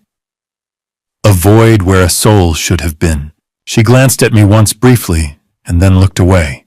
Judge Harold Morrison entered, 68 years old, white-haired, stern-faced, a 30-year veteran of the bench. Everyone stood. Seated, he said, his voice flat and authoritative. We are here for the trial of Meredith Cross Palmer, charged with 12 felony counts, including ending the life of Victoria Cross, attempt to end the life of Nathan Cross, conspiracy, elder abuse, and fraud. Counsel, are you ready? District Attorney Rebecca Torres stood. The prosecution is ready, Your Honor. Meredith's defense attorney, Marcus Caldwell, late 50s, expensive suit, known for taking on difficult cases, stood as well. The defense is ready, Your Honor. Proceed with opening statements. Torres stepped forward, addressing the jury, 12 faces ranging from early 20s to late 60s, all watching intently. Ladies and gentlemen of the jury. Torres began, her voice calm but forceful. This is a case about a daughter who ended her own mother's life 7 years ago. A daughter who, when her father remarried, decided he too had to go. A daughter who conspired with her partner to steal $8 million from a charitable foundation established in her mother's memory. You will hear her voice, her own words, confessing to these acts. You will see video evidence of her actions. And by the end of this trial, you will have no doubt that Meredith Cross Palmer is guilty of every charge against her. She sat down. Caldwell stood buttoning his jacket. Ladies and gentlemen, Meredith Cross Palmer is not a monster. She is a woman suffering from undiagnosed mental illness, a woman traumatized by the loss of her mother, a woman who lived under the controlling influence of a powerful father, a federal judge who monitored her every move, who installed hidden cameras in his own home, who orchestrated a trap designed to destroy her. Yes, Meredith made mistakes, but those mistakes were born of desperation, not malice. We ask that you consider the full context of her actions before you render judgment. He sat. Judge Morrison nodded. The prosecution may call its first witness. The prosecution calls Nathan Cross. I stood slowly, my leg still stiff from the injury, and walked to the witness stand. I placed my hand on the Bible and swore to tell the truth. For the next 3 hours, I recounted everything. Mrs. Hendricks' warning about the crying children, Claire's collapse, the aconitine poisoning, the decision to install cameras instead of calling the police, the discovery of Trevor, the hacked listening device, the midnight conversation between Meredith and Preston planning my end in the wine cellar, the panic room, the 911 call, the attack. Torres played the video evidence on a large screen. The jury watched Meredith enter my house, open Claire's pill bottle, and swap the medication with poisoned capsules. They watched her and Preston whispering in the kitchen at 1:30 a.m., discussing how to accelerate the old man's decline. They watched the wine cellar attack the rack, tipping my scream, Meredith standing over me with a wine bottle raised. One woman in the jury box started crying. Caldwell cross-examined me. Mr. Cross, you installed hidden cameras in your own home without telling anyone. You hacked a listening device. You manipulated your son-in-law into providing recordings. Isn't it true that you were suffering from paranoia and that all of this, he gestured at the screens, is simply the product of an overactive imagination fueled by grief? I looked at him calmly. I'm a former federal judge, Mr. Caldwell. I spent 30 years evaluating evidence and ensuring it was admissible in court. I knew exactly what I was doing. I installed those cameras because my wife had been poisoned, and I needed proof. I hacked that device because my daughter was planning to end my life, and I recorded everything because I knew no one would believe me without it. This isn't paranoia. It's survival. Caldwell sat down. On February 11th, the day 3 of the trial, Tyler took the stand. He looked thinner than he had at the FBI meeting, his eyes hollow. He swore in, sat down, and Torres handed him the burner phone. Mr. Palmer, please play the recordings for the jury. Tyler played all 5. July. We need to accelerate the old man's decline. September. I ended Mom's life. Sabotaged the boat engine. She passed in the water. Dad never suspected. October. If the wine cellar plan doesn't work, we go to backup. House fire. November. You're done when I say you're done. Or do you want me to tell the SEC about the $200,000 you embezzled? December. Mom was too weak. Dad too. They don't deserve that money. It should all be mine. The courtroom was silent. Meredith sat stone-faced, staring at the table. Tyler stepped down, and the defense called no witnesses. On February 20th, after 11 days of testimony, the jury retired to deliberate. 4 hours and 37 minutes later, they returned. Judge Morrison looked at the foreperson, a man in his 50s, gray suit, hands folded. Has the jury reached a verdict? We have, Your Honor. On the charge of ending the life of Victoria Cross in the first degree, how do you find guilty? On the charge of attempt to end the life of Nathan Cross in the first degree, guilty. All 12 counts. Guilty, guilty, guilty. Meredith didn't move, didn't react. She sat perfectly still, her face blank. Judge Morrison set the sentencing hearing for later that afternoon. At 4 p.m., he addressed Meredith directly. Ms. Cross-Palmer, you ended your own mother's life. You tried to end your father's life. You manipulated, deceived, and conspired to steal millions of dollars. You are a danger to society. This court sentences you to life in prison without the possibility of parole for the charge of ending Victoria Cross's life, plus 25 years consecutive for the attempt on Nathan Cross's life. You will spend the rest of your natural life in custody. He banged the gavel.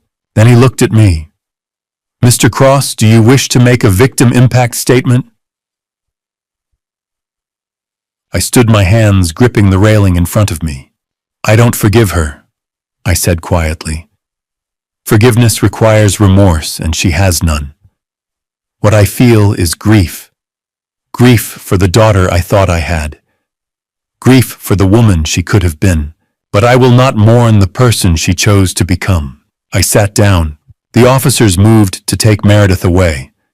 As she passed my seat, she turned her head, looked directly at me, and mouthed 3 words. I love you, Dad. I turned away. Outside the courthouse, reporters swarmed. So, Mr. Cross, do you feel justice was served? I stopped, looked at the cameras. Justice doesn't bring back those who are gone. It only keeps the living safe. Claire took my arm, and we walked toward the car. As we reached it, she leaned close and whispered, "We're not safe yet. There are still others." I nodded. She was right. Monday, February 23rd, 6:47 p.m. My phone buzzed with a text from an unknown number. Your wife's car has been tampered with. Check the brakes. I stared at the screen, my chest tightening. Claire had left the courthouse 3 minutes ago, heading home. I hit the call button, my hands shaking. But then, Claire's voice calm, confused. What's wrong? Stop the car. I said, my voice sharp. Right now. Don't touch the brakes. Don't move. Just pull over using the emergency brake if you have to. What, Nathan? I'm on the highway. Tapitini Sukstanino. Claire, please, just stop the car. A long pause. Then, okay, I'm pulling over. Engine's off. What's going on? Stay there, I'm coming to you. I grabbed my jacket and ran, well limped, as fast as I could on my still healing leg toward the courthouse parking garage. 7:02 p.m. I found her car on the shoulder of the highway, hazard lights flashing. Claire sat in the driver's seat, hands gripping the wheel, her face pale. I opened the door. Are you okay? She nodded, but her hands were shaking. What's happening? I showed her the text. Her eyes widened. Who sent that? I don't know, but we're not taking chances. I called Agent Reeves.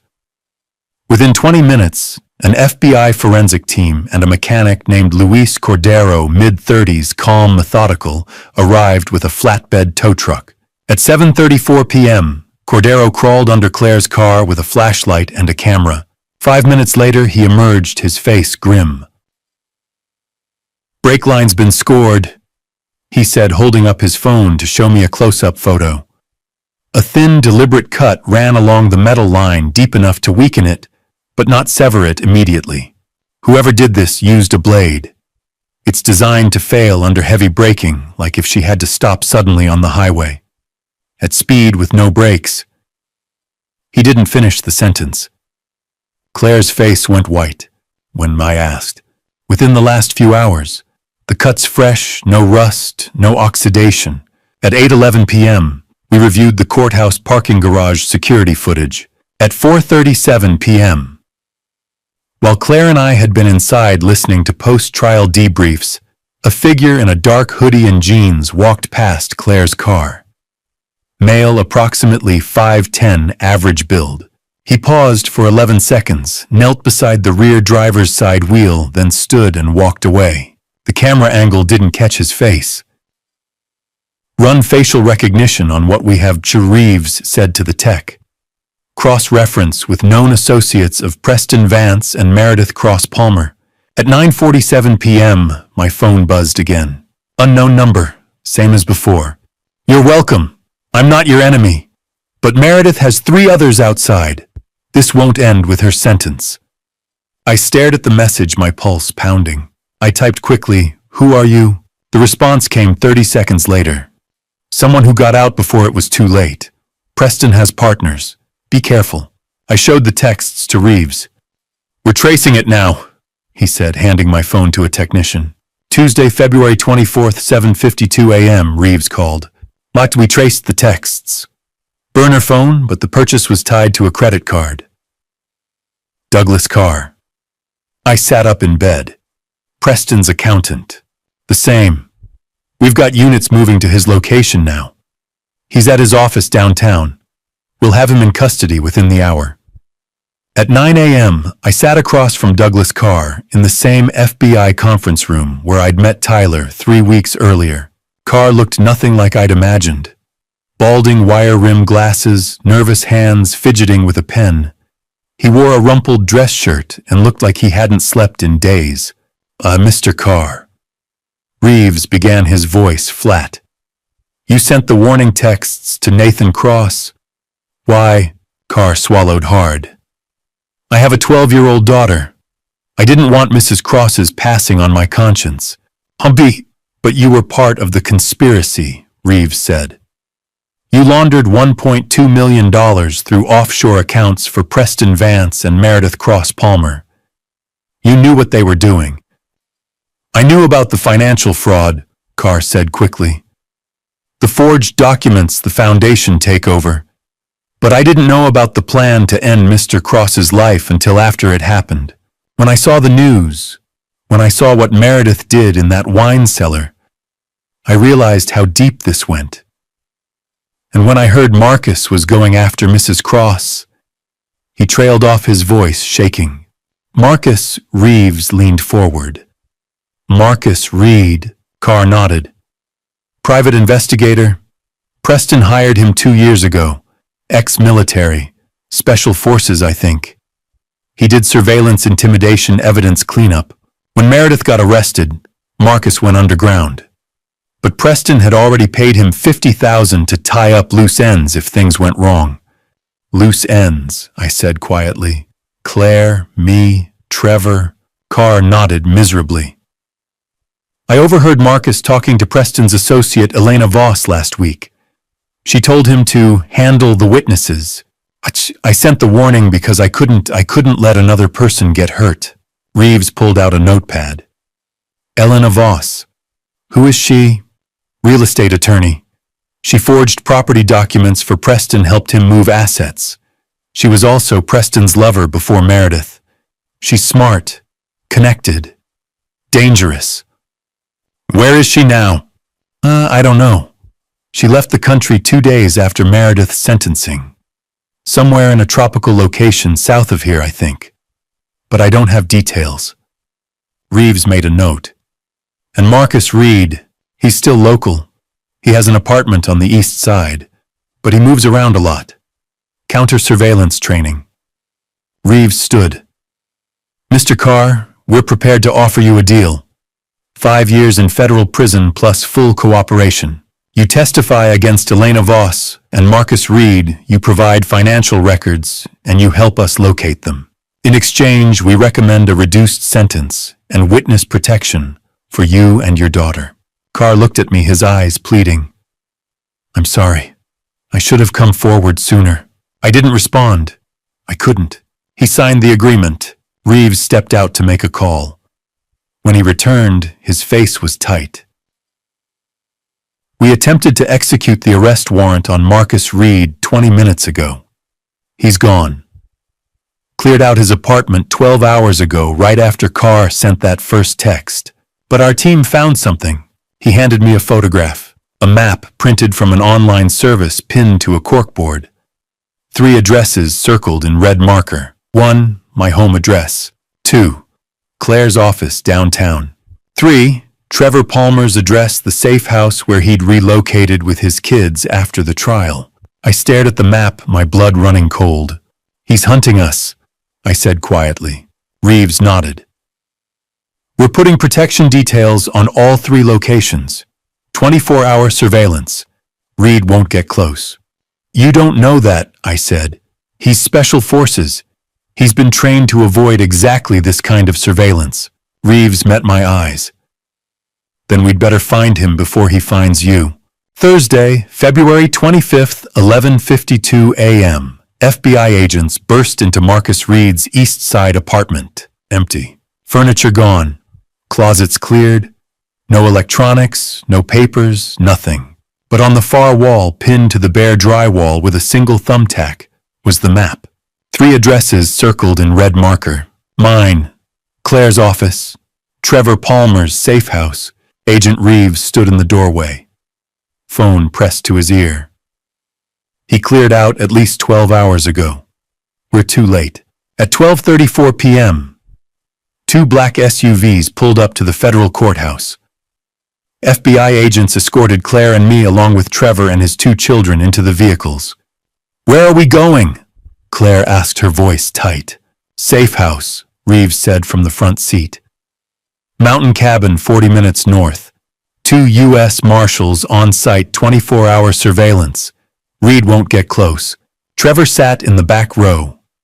Cole on his lap, Lily strapped into a car seat beside him. Both kids were crying, scared, confused, exhausted. Cole kept asking, "Where's Mommy?" And Trevor had no answer. I turned in my seat. "Trevor, this is because I helped you," he said quietly, his voice hollow. "If I'd just kept my mouth shut, my kids wouldn't be targets. If you'd kept quiet," I said, "Meredith would have walked free and more people would have gotten hurt. You did the right thing." "The right thing," Trevor repeated bitterly, bouncing Cole on his knee. "Doesn't feel right." We drove in silence after that. The cabin was small. 2 bedrooms, a kitchenette, a living room with a wood-burning stove. It sat at the end of a gravel road, surrounded by pine trees, with a clear view of the approach from all sides. 2 U.S. Marshals, one stationed at the front door, one patrolling the perimeter, nodded as we entered. At 3:22 p.m., Reeves's phone buzzed. He stepped outside to take the call, returned 5 minutes later with a tablet. "Surveillance footage from Trevor's neighbor," he said, setting the tablet on the kitchen table.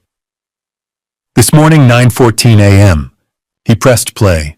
A gray Ford Taurus pulled up across the street from Trevor's safe house.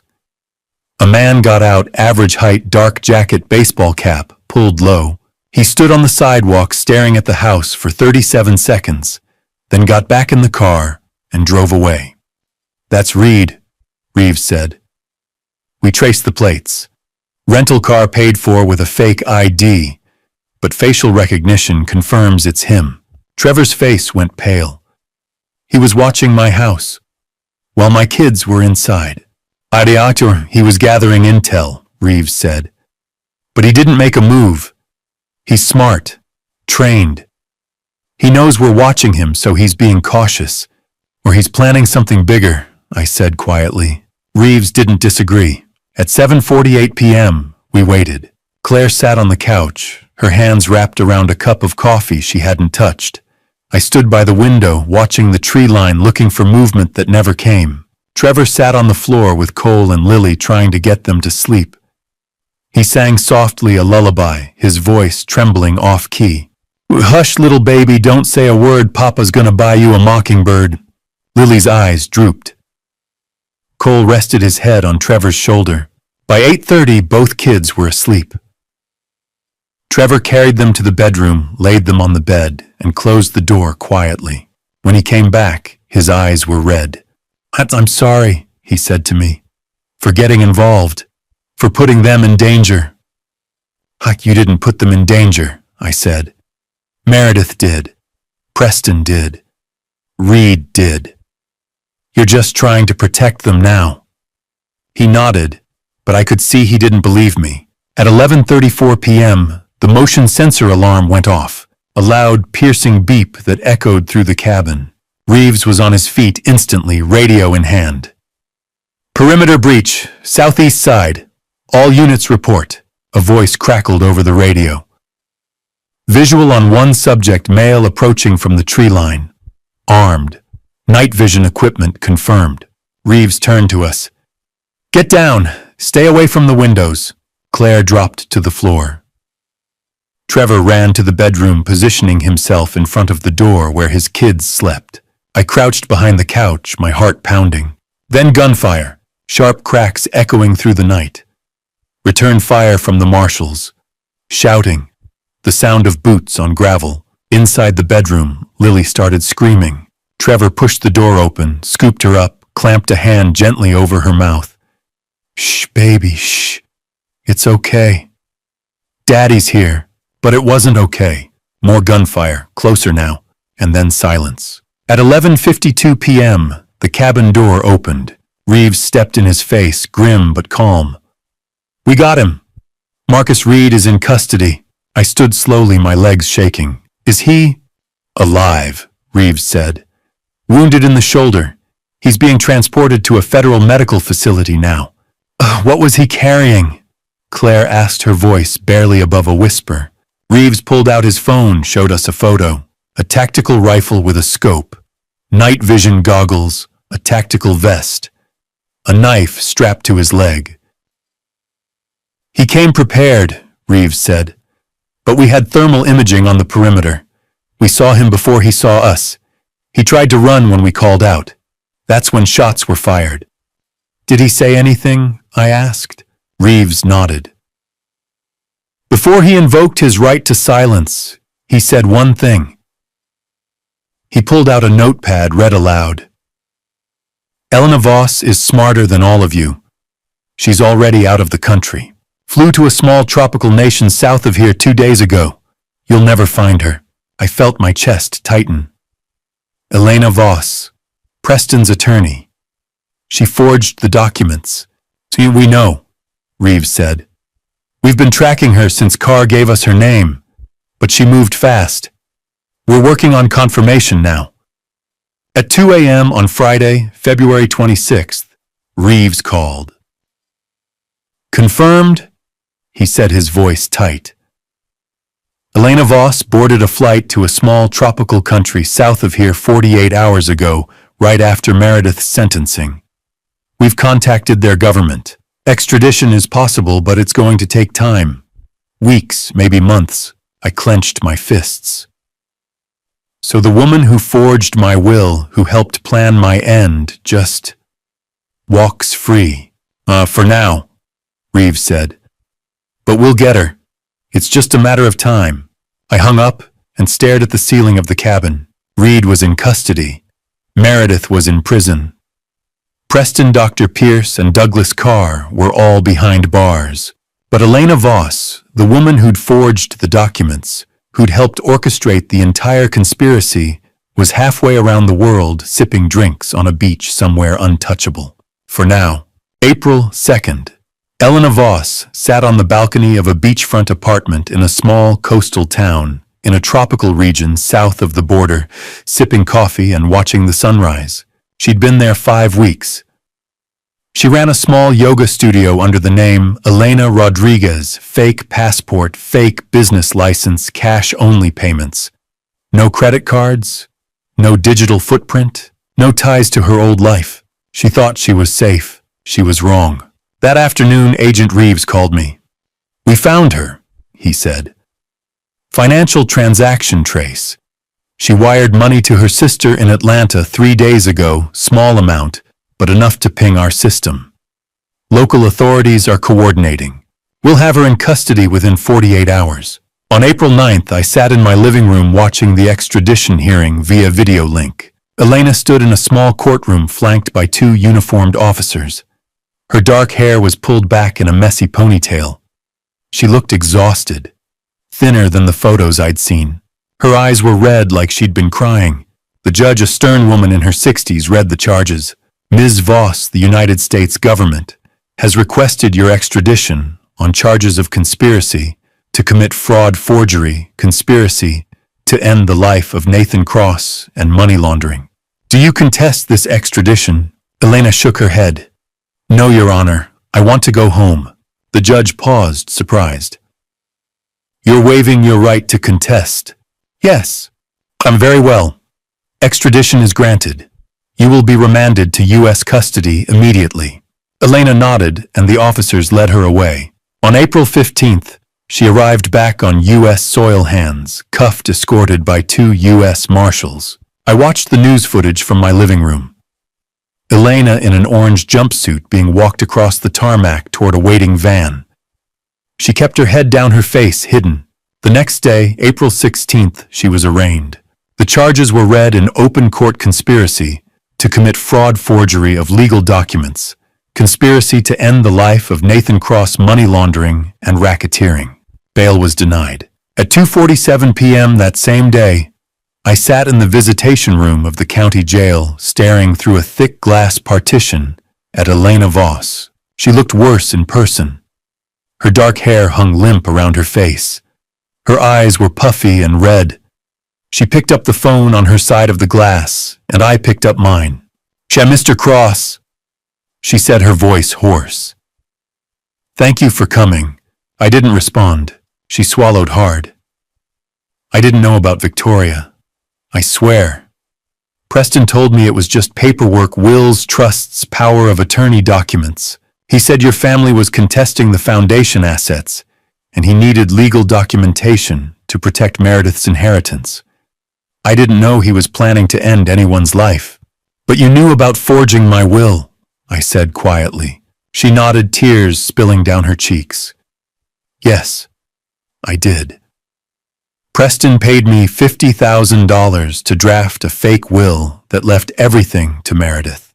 He said you'd signed it years ago but lost the original. I knew it was fraud. I knew it was wrong. But I needed the money. My law practice was failing. I was desperate. And the plan to seize the foundation assets. Yes, she whispered. I helped draft the paperwork.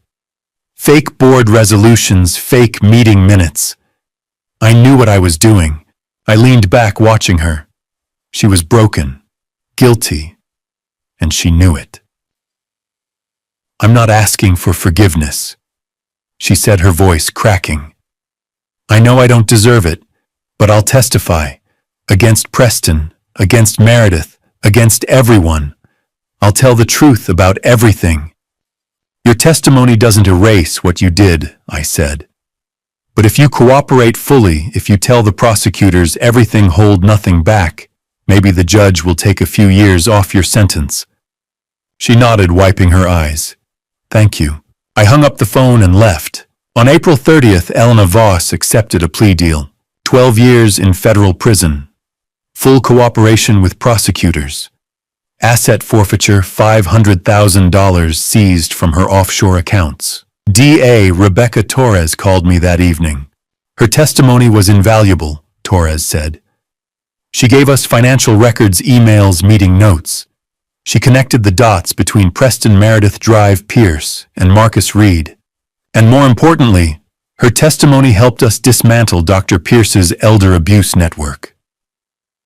We've identified 15 additional victims, elderly patients he defrauded over the last 5 years. Families who lost their life savings because Pierce falsified medical records and declared them incompetent.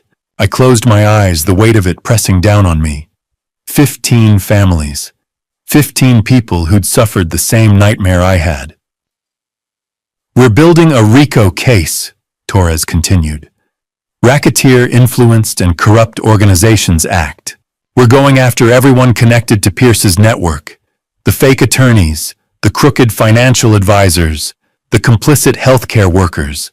It's going to be a massive trial, and we'll need your testimony. When I asked, 3 months, July, I nodded. I'll be there. Torres paused.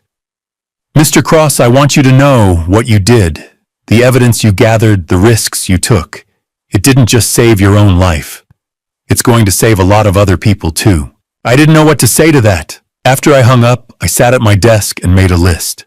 Final sentences. Meredith Cross Palmer, life in prison, without the possibility of parole, plus 25 years consecutive for attempt to end Nathan Cross's life. Preston Vance, 30 years, federal prison fraud. Conspiracy, elder abuse, money laundering. Dr. Raymond Pierce, 20 years, federal prison, elder abuse, medical fraud, conspiracy. Marcus Reed, 25 years federal prison, attempted ending of Nathan Cross's life conspiracy weapons charges. Douglas Carr, 5 years federal prison money laundering conspiracy, eligible for parole after 3 years due to cooperation. Tyler Palmer, 3 years federal prison conspiracy obstruction, eligible for parole after 18 months due to cooperation. Elena Voss, 12 years, federal prison conspiracy forgery, money laundering, eligible for parole after 8 years due to full cooperation. Trevor Palmer, no charges, witness, granted immunity. I stared at the list for a long time. 7 people, 7 conspirators, all behind bars. But it didn't feel like victory. It felt like closure. Complicated, messy, incomplete closure. Claire came into the room, set a hand on my shoulder.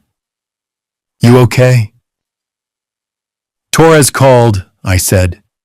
"There are 15 more victims. 15 families that Pierce defrauded. They're building a RACO case. Trials in 3 months? They need me to testify." She squeezed my shoulder. "So it's not over?" "No," I said quietly. "But it's not about me anymore. It's about them. The people who couldn't fight back." She nodded.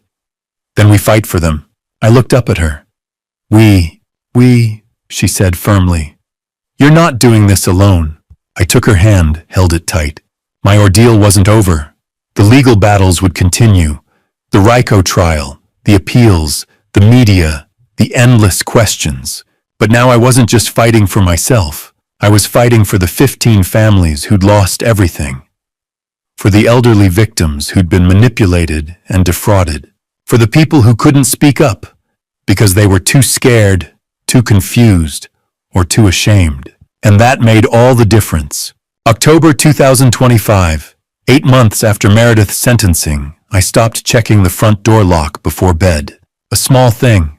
Most people wouldn't notice. But for me, it meant something. It meant I was starting to believe I was safe. On October 3rd, I sat in Dr. Raymond Shaw's office for my 26th therapy session. Shaw was in his late 50s, calm and empathetic with 30 years of practice helping trauma survivors. His office smelled like lavender and old books. "How are the nightmares?" he asked, his pen poised over his notepad. I leaned back in the chair. "Better." I had one last week, Meredith standing over me in the wine cellar holding that bottle. But I woke up faster than before. No panic attack, no sweating, just awareness that it was a dream. Shaw nodded. "That's significant progress, Nathan. Trauma doesn't disappear. It doesn't vanish one day and leave you untouched.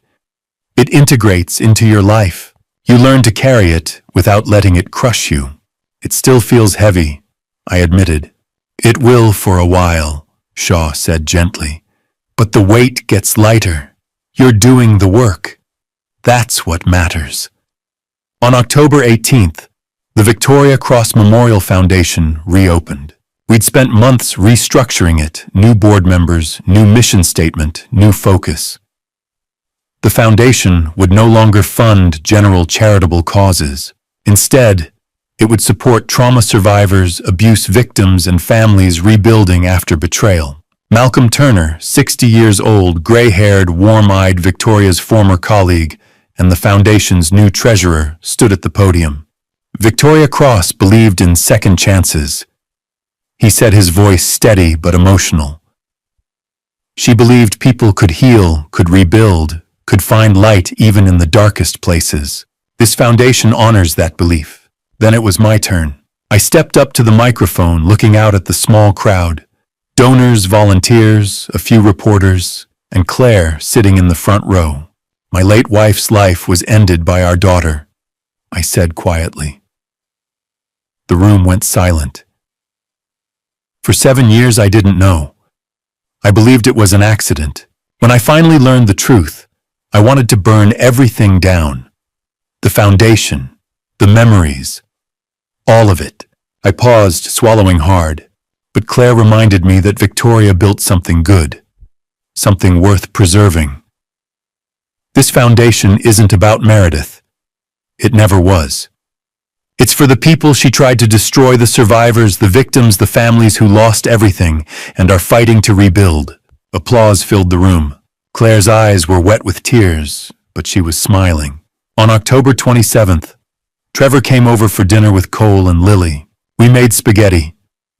Cole, now 3.5, insisted on helping, which meant flour ended up everywhere, and he knocked over the sauce jar, sending red liquid splashing across the kitchen floor. We laughed. Hard. The kind of laughter that washes away tension and fear and replaces it with something lighter. Lily, 18 months old now, toddling around on unsteady legs, climbed into Claire's lap after dinner and fell asleep, her tiny fist wrapped around Claire's finger. Trevor looked at me across the table. Thanks to you, I have full custody now. The court finalized it last month. My ex-wife went to rehab. She's doing better. And the kids... His voice cracked. The kids are safe. I nodded. That's all that matters. I know it cost you, Trevor said quietly. Your family, your peace. I'll never forget that. You helped save my life, I said. We're even. On November 15th, Mrs. Eleanor Hendricks knocked on my door with a plate of cookies. You oatmeal raisin, she said, handing them to me with a smile. Your favorite, if I remember right. I invited her in. We sat in the living room drinking tea. You seem lighter, she said, studying me. Not as burdened. I'm trying, I said. She nodded. Healing isn't a straight line, Nathan. There are strong days, and there are days when you feel like you're falling apart. Both are okay. Both are part of the process. I looked at her, this woman who'd warned me 8 months ago, who'd set everything in motion. Thank you, I said. For that night. For telling me about the crying babies. If you hadn't, you would have found another way, she said gently. Good people always do. On November 25th, Thanksgiving, we hosted dinner at our house. Trevor and his kids, Mrs. Hendricks, Malcolm Turner, and Detective Sarah Brennan off duty, wearing jeans and a sweater instead of her usual badge and blazer. Claire cooked a turkey. I made mashed potatoes. Trevor brought wine. Mrs. Hendricks made her famous pumpkin pie. We sat around the table, this strange, cobbled-together family, and Malcolm raised his glass. To Victoria, he said, his voice thick with emotion, who taught us that love is stronger than hate. And to Nathan and Claire, who proved it. We clinked glasses. I looked around the table. Claire's smile. Trevor's kids laughing and sticky with cranberry sauce. Mrs. Hendricks's kind eyes. Brennan's rare, genuine grin. Malcolm's warmth. For the first time in 2 years, I felt something I'd almost forgotten. Hope. Not the fragile, desperate kind. Not the kind that shatters at the first sign of trouble, but the quiet, steady kind. The kind that says, maybe things will be okay. At 11:47 p.m., after everyone had left and we'd cleaned up the kitchen, Claire wrapped her arms around me from behind. And today was good, she said softly. I turned to face her. Yeah, it was. Are we going to be okay? She asked. I thought about that. About the nightmares that still came sometimes. About the scars, physical and emotional, that would never fully fade. About the RICO trial in 2 months, where I'd have to testify again, relive everything again. I think we're going to try, I said. And I think that's enough. She kissed me. That's more than enough. As we headed upstairs, I noticed an envelope on the hall table. I'd missed it earlier, must have been delivered that afternoon. Forwarded mail. From the State Correctional Institution for Women. Sender Meredith Cross Palmer. I stared at it, my chest tightening. Claire saw it. Are you going to open it? I picked up the envelope, felt its weight in my hands. Then I walked to the kitchen, opened the junk drawer, and dropped it inside. Not tonight, I said. Maybe never, Claire nodded. That's your choice. And whatever you decide, I'm here. I closed the drawer and turned off the light. Some doors once closed don't need to be reopened. December 2025. Meredith's letter sat in the desk drawer for 3 weeks unopened. Every morning I opened the drawer to grab a pen or a notepad, and there it was, white envelope, prison address, her handwriting on the front. And every morning I closed the drawer without touching it. I wasn't ready to let it into my life, but I wasn't ready to let it go completely either. December 1st. The letter arrived. I set it in the drawer and walked away. December 5th. Therapy with Dr. Shaw. You've been thinking about the letter, Shaw said. Not a question, a statement. I nodded. It's been in my desk for 4 days. I haven't opened it. Do you want to? I hesitated. Part of me is curious. What could she possibly say? Apology, justification, blame. Shaw leaned forward slightly. Nathan, you don't owe Meredith your attention. Even if the letter sounds sincere, its purpose is to re-establish contact, to pull you back into her orbit. Would facing it help you heal? I thought about that. No. Then you have your answer. December 10th. I lay awake at night, imagining what the letter might say. Dad, I'm sorry. I was sick. I didn't know what I was doing. Or maybe, you drove me to this. You were controlling, suffocating. I had no choice. Or perhaps, I still love you. Please visit me. It didn't matter. Any version, apology, blame, plea was manipulation. A hook trying to pull me back. December 15th. Claire and I spent the afternoon sorting through Meredith's childhood belongings, boxes we'd stored in the attic. Photos, drawings, school projects, yearbooks. What do you want to keep? Claire asked gently. I looked through the photos. Meredith as a baby held by Victoria. Meredith at 5 missing her front teeth, grinning at the camera. Meredith at 10 holding a soccer trophy. I set aside a few baby photos, a handwritten birthday card from Victoria, a drawing Meredith had made when she was 6, a crayon house with 3 stick figures labeled Mom, Dad, Me. Those went into a small box labeled Before. The rest, the high school yearbooks, the college acceptance letters, the photos from her wedding, we donated or threw away. The hardest was her college graduation photo. Meredith stood between Victoria and me, cap and gown beaming. Victoria's arm around her shoulders, my hand on her back. I stared at it for a long time. Then I picked up a pair of scissors and cut Meredith out, carefully, precisely, until all that remained was Victoria and me standing side by side with a jagged white space between us. I kept Victoria's half. I threw Meredith's half in the trash. Claire watched quietly. Are you okay? Yeah, I said. I am. December 20th. I took the letter to the fireplace.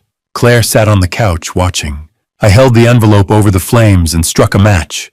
The fire caught the corner of the envelope. It curled, blackened. The ink on the front, my name in Meredith's handwriting, bubbled and vanished. I dropped it into the flames and watched it burn. Claire came to stand beside me. How do you feel? Lighter, I said. December 22nd. My final therapy session with Dr. Shaw. Do you regret not reading it? Shaw asked. No, I said. I don't need Meredith's version of the truth. The letter can't change what happened. It can't bring Victoria back. It can't undo the trauma. Opening it would only give Meredith power she doesn't deserve. Shaw nodded. You've done remarkable work, Nathan. Healing isn't about erasing the past. It's about learning to carry it without letting it break you. You've learned that. I'm still carrying it, I said quietly. You always will, Shaw said. But you're not drowning anymore. December 24th, Christmas Eve. Claire and I attended a small service at the local church. We weren't particularly religious, but we needed the peace. The choir sang Silent Night. Candles flickered. The air smelled like pine and wax. I sat in the pew and thought about Victoria, her laugh, her kindness. The way she'd believed people could change, could heal, could find light even in the darkest places. I thought about Meredith, the daughter I'd loved, the woman who'd ended Victoria's life, the person I'd had to learn to let go of. I thought about everything I'd lost, and everything I'd found. When we got home, I carried the memory box, the one labeled "Before," to the bedroom closet and placed it on the highest shelf, far back out of reach. "Victoria deserves to be remembered," I said to Claire. "But Meredith doesn't get to haunt me anymore." Claire nodded. "You get to decide what you carry." December 25th, Christmas Day. We hosted a small gathering. Trevor and his kids, Mrs. Hendricks, Malcolm Turner. We exchanged simple gifts, ate cookies, watched Cole and Lily play with new toys on the living room floor. At sunset, we stepped outside. The air was cool. The sky turned pink and orange, and then fireflies. Dozens of them drifting through the yard, blinking softly in the twilight. Cole squealed with delight and ran after them, his little arms outstretched, trying to catch them. Lily toddled after him, laughing. I stood on the porch, watching. Claire slipped her hand into mine. "This is good." "Yeah," I said, "it is." Later that night, after everyone had gone home and the house was quiet, I sat at my desk. I thought about tomorrow, about waking up, drinking coffee with Claire, answering emails, maybe calling one of the 15 families who'd been victims of Dr. Pierce's elder abuse ring, offering support, sharing my story, helping someone survive. And I realized that was the point, not to erase the past, not to pretend it never happened, but to stop letting it dictate the future. Meredith had tried to destroy me. She'd ended Victoria's life. She'd poisoned Claire. She'd conspired to steal everything I'd built, but she hadn't won. I was still here, still standing, still fighting, not for revenge, but for healing. Not for myself alone, but for others who'd walked this same dark road. I closed the desk drawer, empty now, the letter long since burned, and turned off the light. Tomorrow I would wake up, and I would keep going. That was enough. If you're reading this, or listening to this Grandpa Stories recording, I'm leaving behind. I want you to understand something I wish I'd known earlier. Family isn't always what you think it is. For 61 years, I believed blood was everything. I believed my daughter would never harm me because we shared DNA, shared history, shared love. I was wrong, and that mistake nearly cost me everything. Here's what I learned, and what I hope you never have to learn the hard way. First, trust your instincts. When Mrs. Hendricks told me about those crying babies, every fiber of my being knew something was wrong. But I hesitated. I second-guessed myself. Don't. If something feels off, if a loved one's behavior suddenly changes, if finances don't add up, if your medication makes you sicker, investigate. You're not paranoid. You're protecting yourself. Second, document everything.